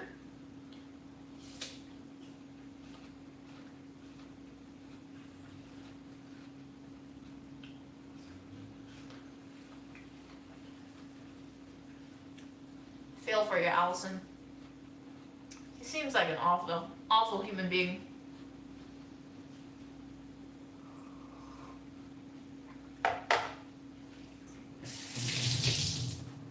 I mean, Ted Cruz with a beard is slightly more bearable to look at. I'm not trying to bully him, but I know I am. Ted Cruz is just really horrifying to look at. One of my favorite music videos is Depeche Mode. The song is called Wrong. And if you look up the music video for Wrong by Depeche Mode, you will see a man wearing a mask. And with the mask on, I am always reminded of Ted Cruz. Just watch it. Watch it and get back to me. Favorite ice cream? Coffee? Earl Grey? Green tea? All the coffees? All the drinks? Ooh. Sorry about that burp. Ugh.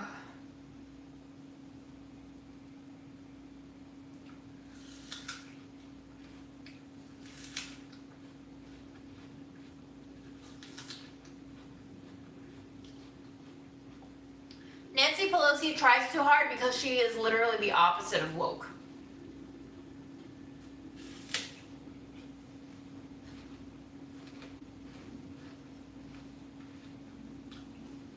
She's also filthy rich. Anyone who's that rich, I cannot trust. How do you gain that much wealth working in politics?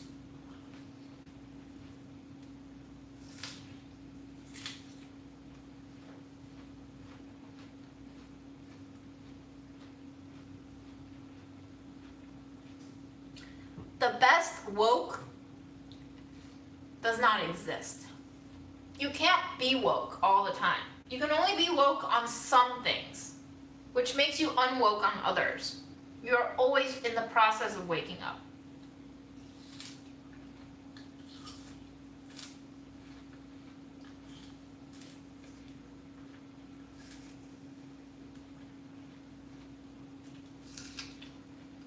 Also, we can't prove this, but very possible that Nancy Pelosi and her husband do insider trading.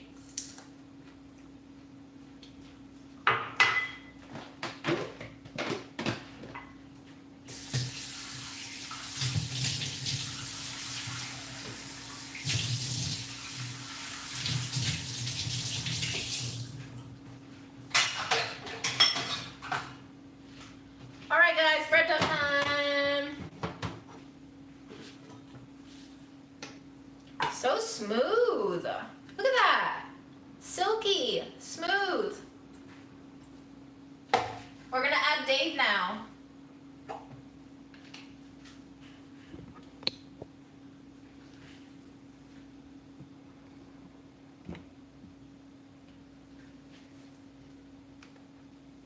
How much Dave? I don't know. Let's start with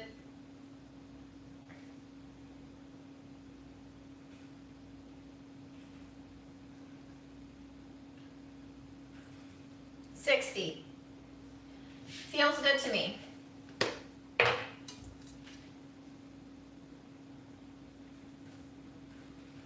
What does this remind you of? It reminds me of like a sesame paste, like tahini. Bye, Gianna.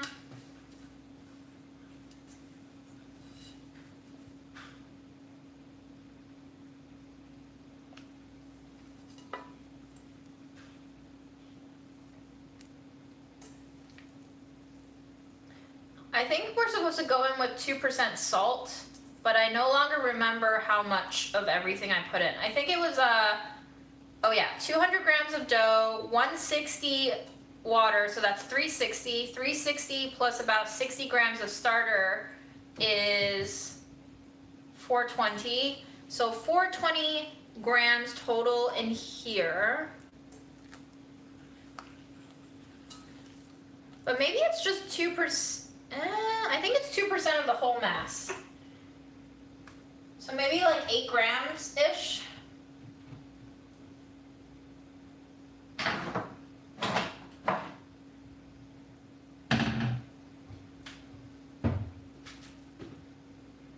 Where did I put my, oh, here we go.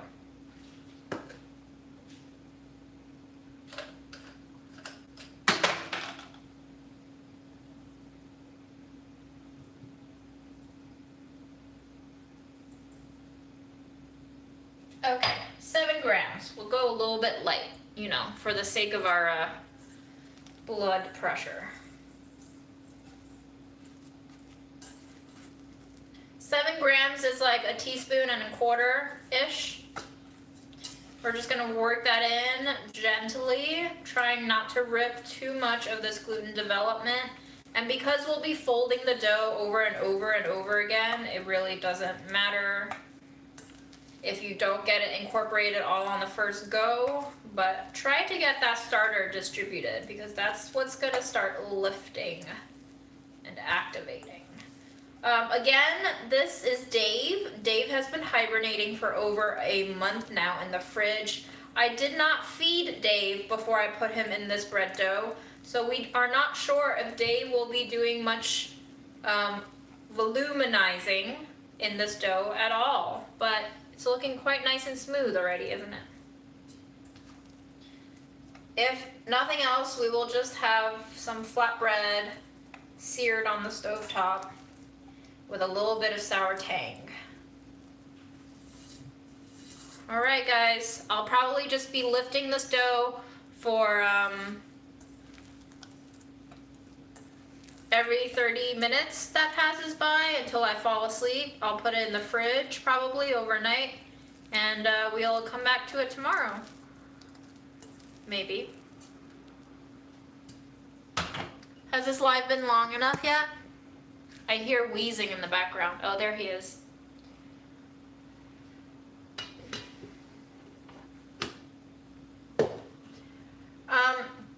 Fernando, we're not really cooking the breads tonight. We're just making the dough. Sorry to disappoint.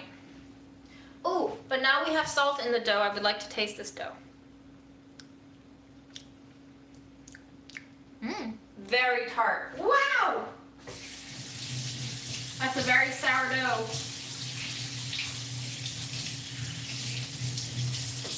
Hi, Eliza.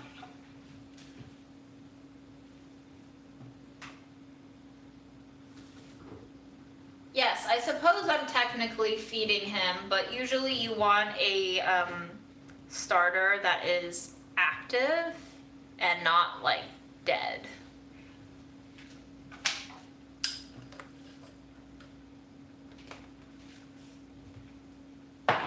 Low battery mode helps, but it will not help you much more than that. Guys, I'm gonna feed Dave right now. This bottom container says 156 grams, so I'm gonna zero that out. There is 196 total weight minus 156 of the jar is 40 grams, so let's feed him.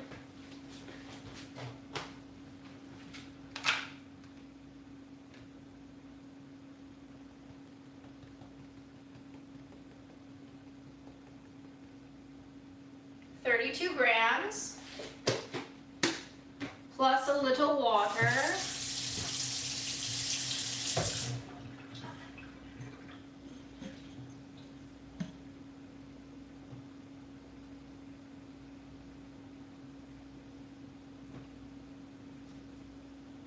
Equal amount of water.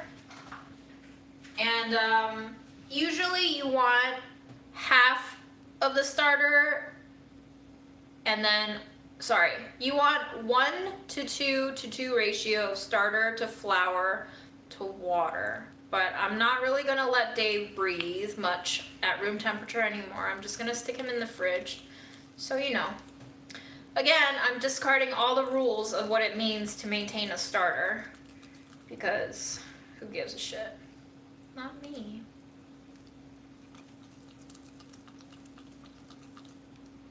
Just making sure all the flour nuggets are worked out.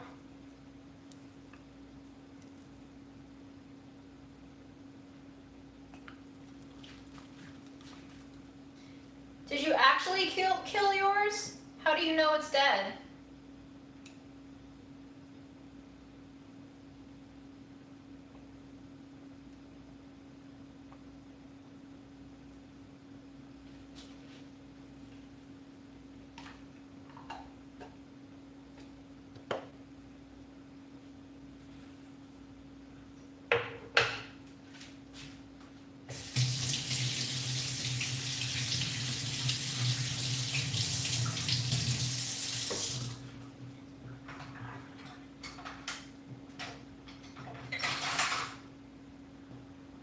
Alright guys, let's eat some yogurt. And then I'll bid you good night.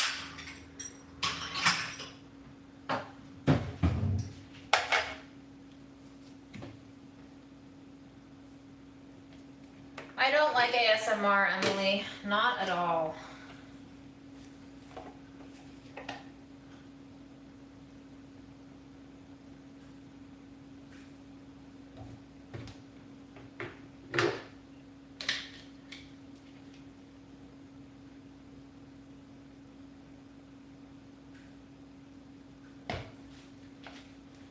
Cheers, whatever you're drinking tonight.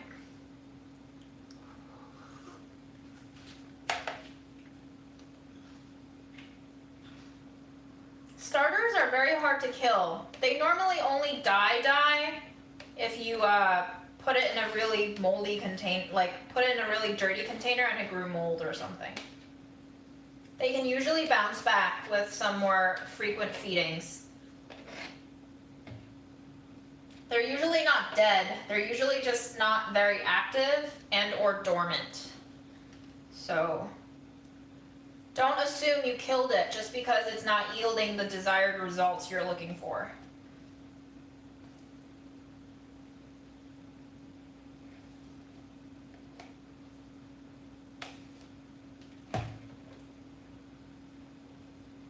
If you remove too much starter, you just gotta wait for it to come back with the cultures, you know.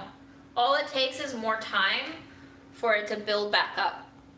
That's how fermentation works. I mean, you have to think about the fact that starter starts with flour and water, and that's it. So. Ah!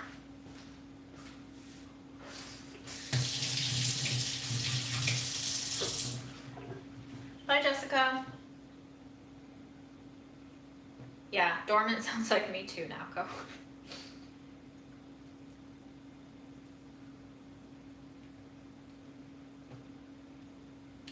How did it smell? Did it smell acidic?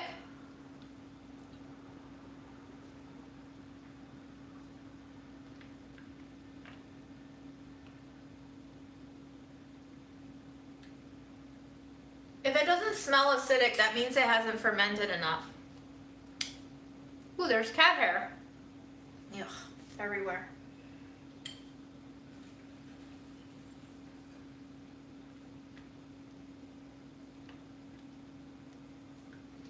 Yeah, alcohol. What is it? Is it ethanol that really comes off of starters? Your starter is probably still fine. Drain off the liquid at the top if there's any liquid at the top. And you really have to keep an observation journal. Sometimes the starter peaks between 6 and 8 hours, and sometimes you're asleep for it, so you think it's dead by the time you wake up. But again, I don't know your specific case. Starters and sourdough bread are really hard to troubleshoot if you don't have exactly all the details.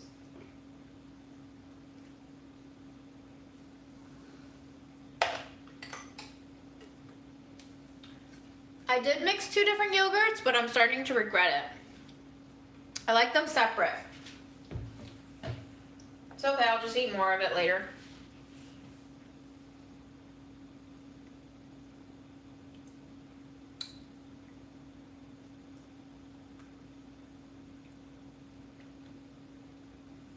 JG, how long did you feed your starter before you toss it away? You just kept it for 3 days? Starters don't become active until after about 7 days.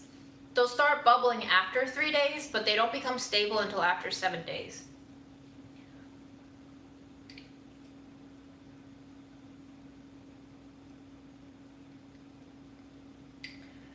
I don't know why y'all keep asking me if I've made yogurt before. I've answered this 3 times already. I've made it in restaurants, not at home.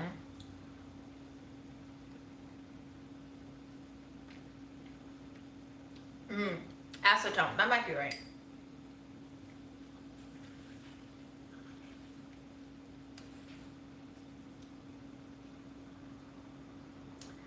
That's so strange, man. I don't know what happened with that starter.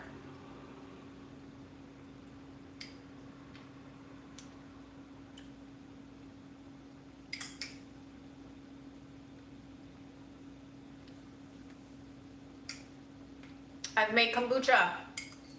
I have a kombucha recipe up on Delish.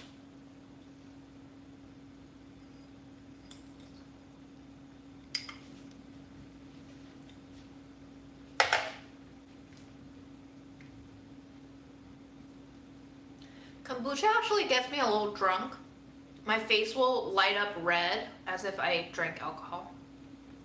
Del, I'm gonna stay on this live until you pull your damn galette out. There are too many worse things I've ever made to mention. Just too many. I love Noosa yogurt, all of them.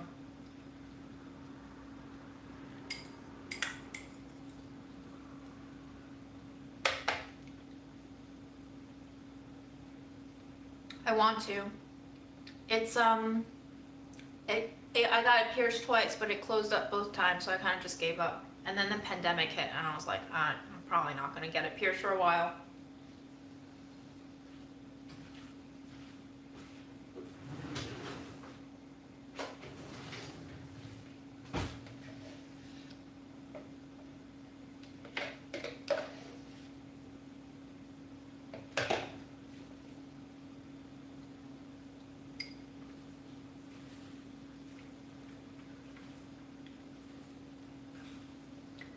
It's super easy to make kombucha. You just need to give it time. It's very hands-off.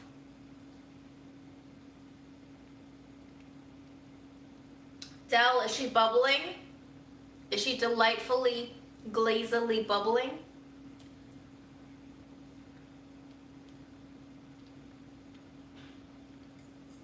One thing for the rest of my life? Like one ingredient? A single ingredient?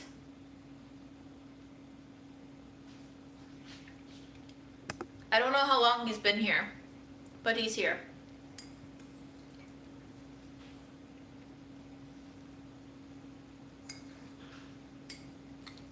One dish.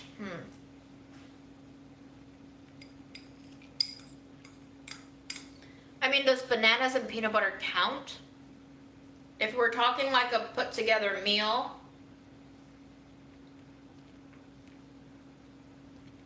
it would either have to be like vegetarian chili or some sort of like a lentil dish.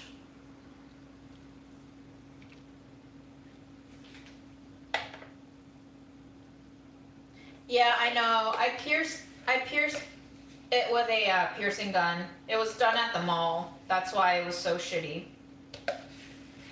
I need to go to a professional piercer, like an adult.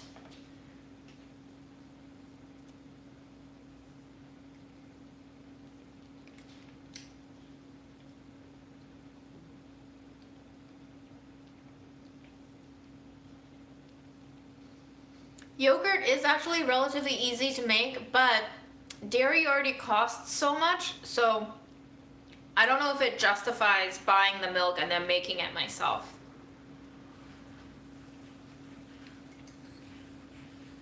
I feel like somebody else asked the spring roll question on a previous live. I don't have a favorite one, no, not really.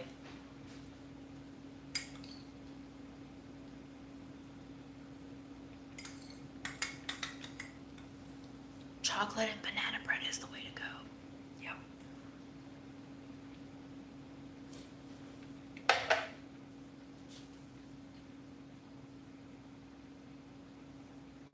You can totally make starter with just all-purpose flour. Who says you can't? Most underrated restaurant in the city? I have no idea. Who rates worthiness? Overrated.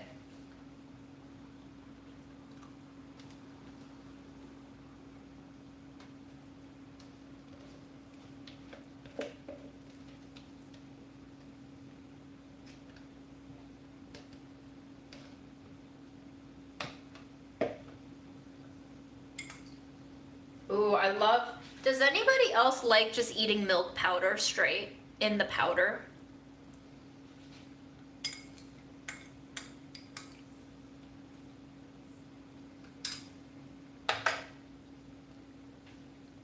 JG, I highly recommend following Baker Hands on Instagram and also Maurizio on Instagram.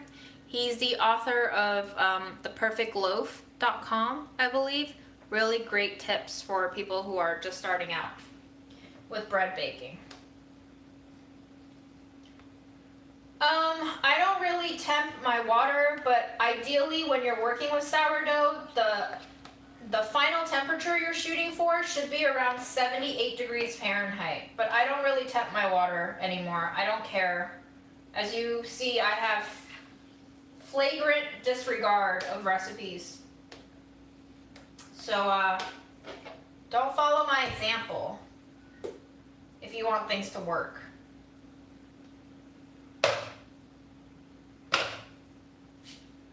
Meat-free gravy? I guess it's possible.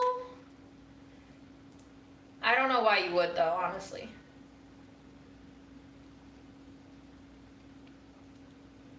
Thanks for writing that out, Lena. Appreciate it.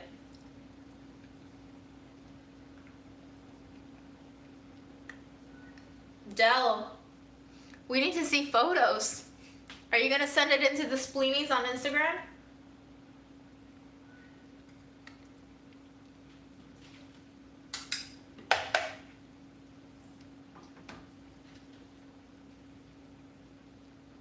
Penny, what do you put in your vegan gravy?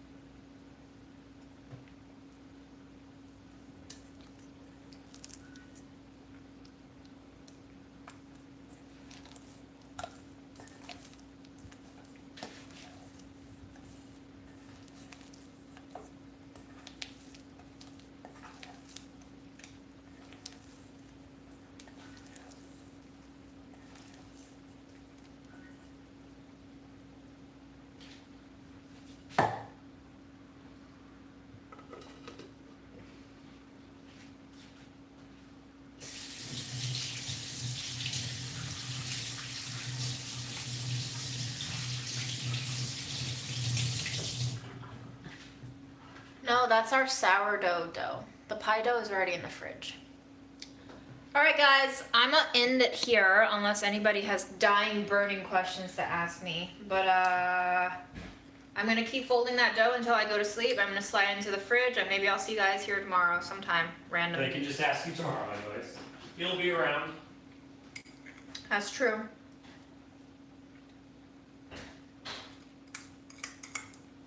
There's some spelt and AP in my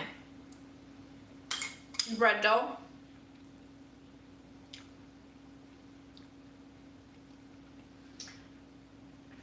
The Spleenies Insta, I believe, is just the Spleenies, I think.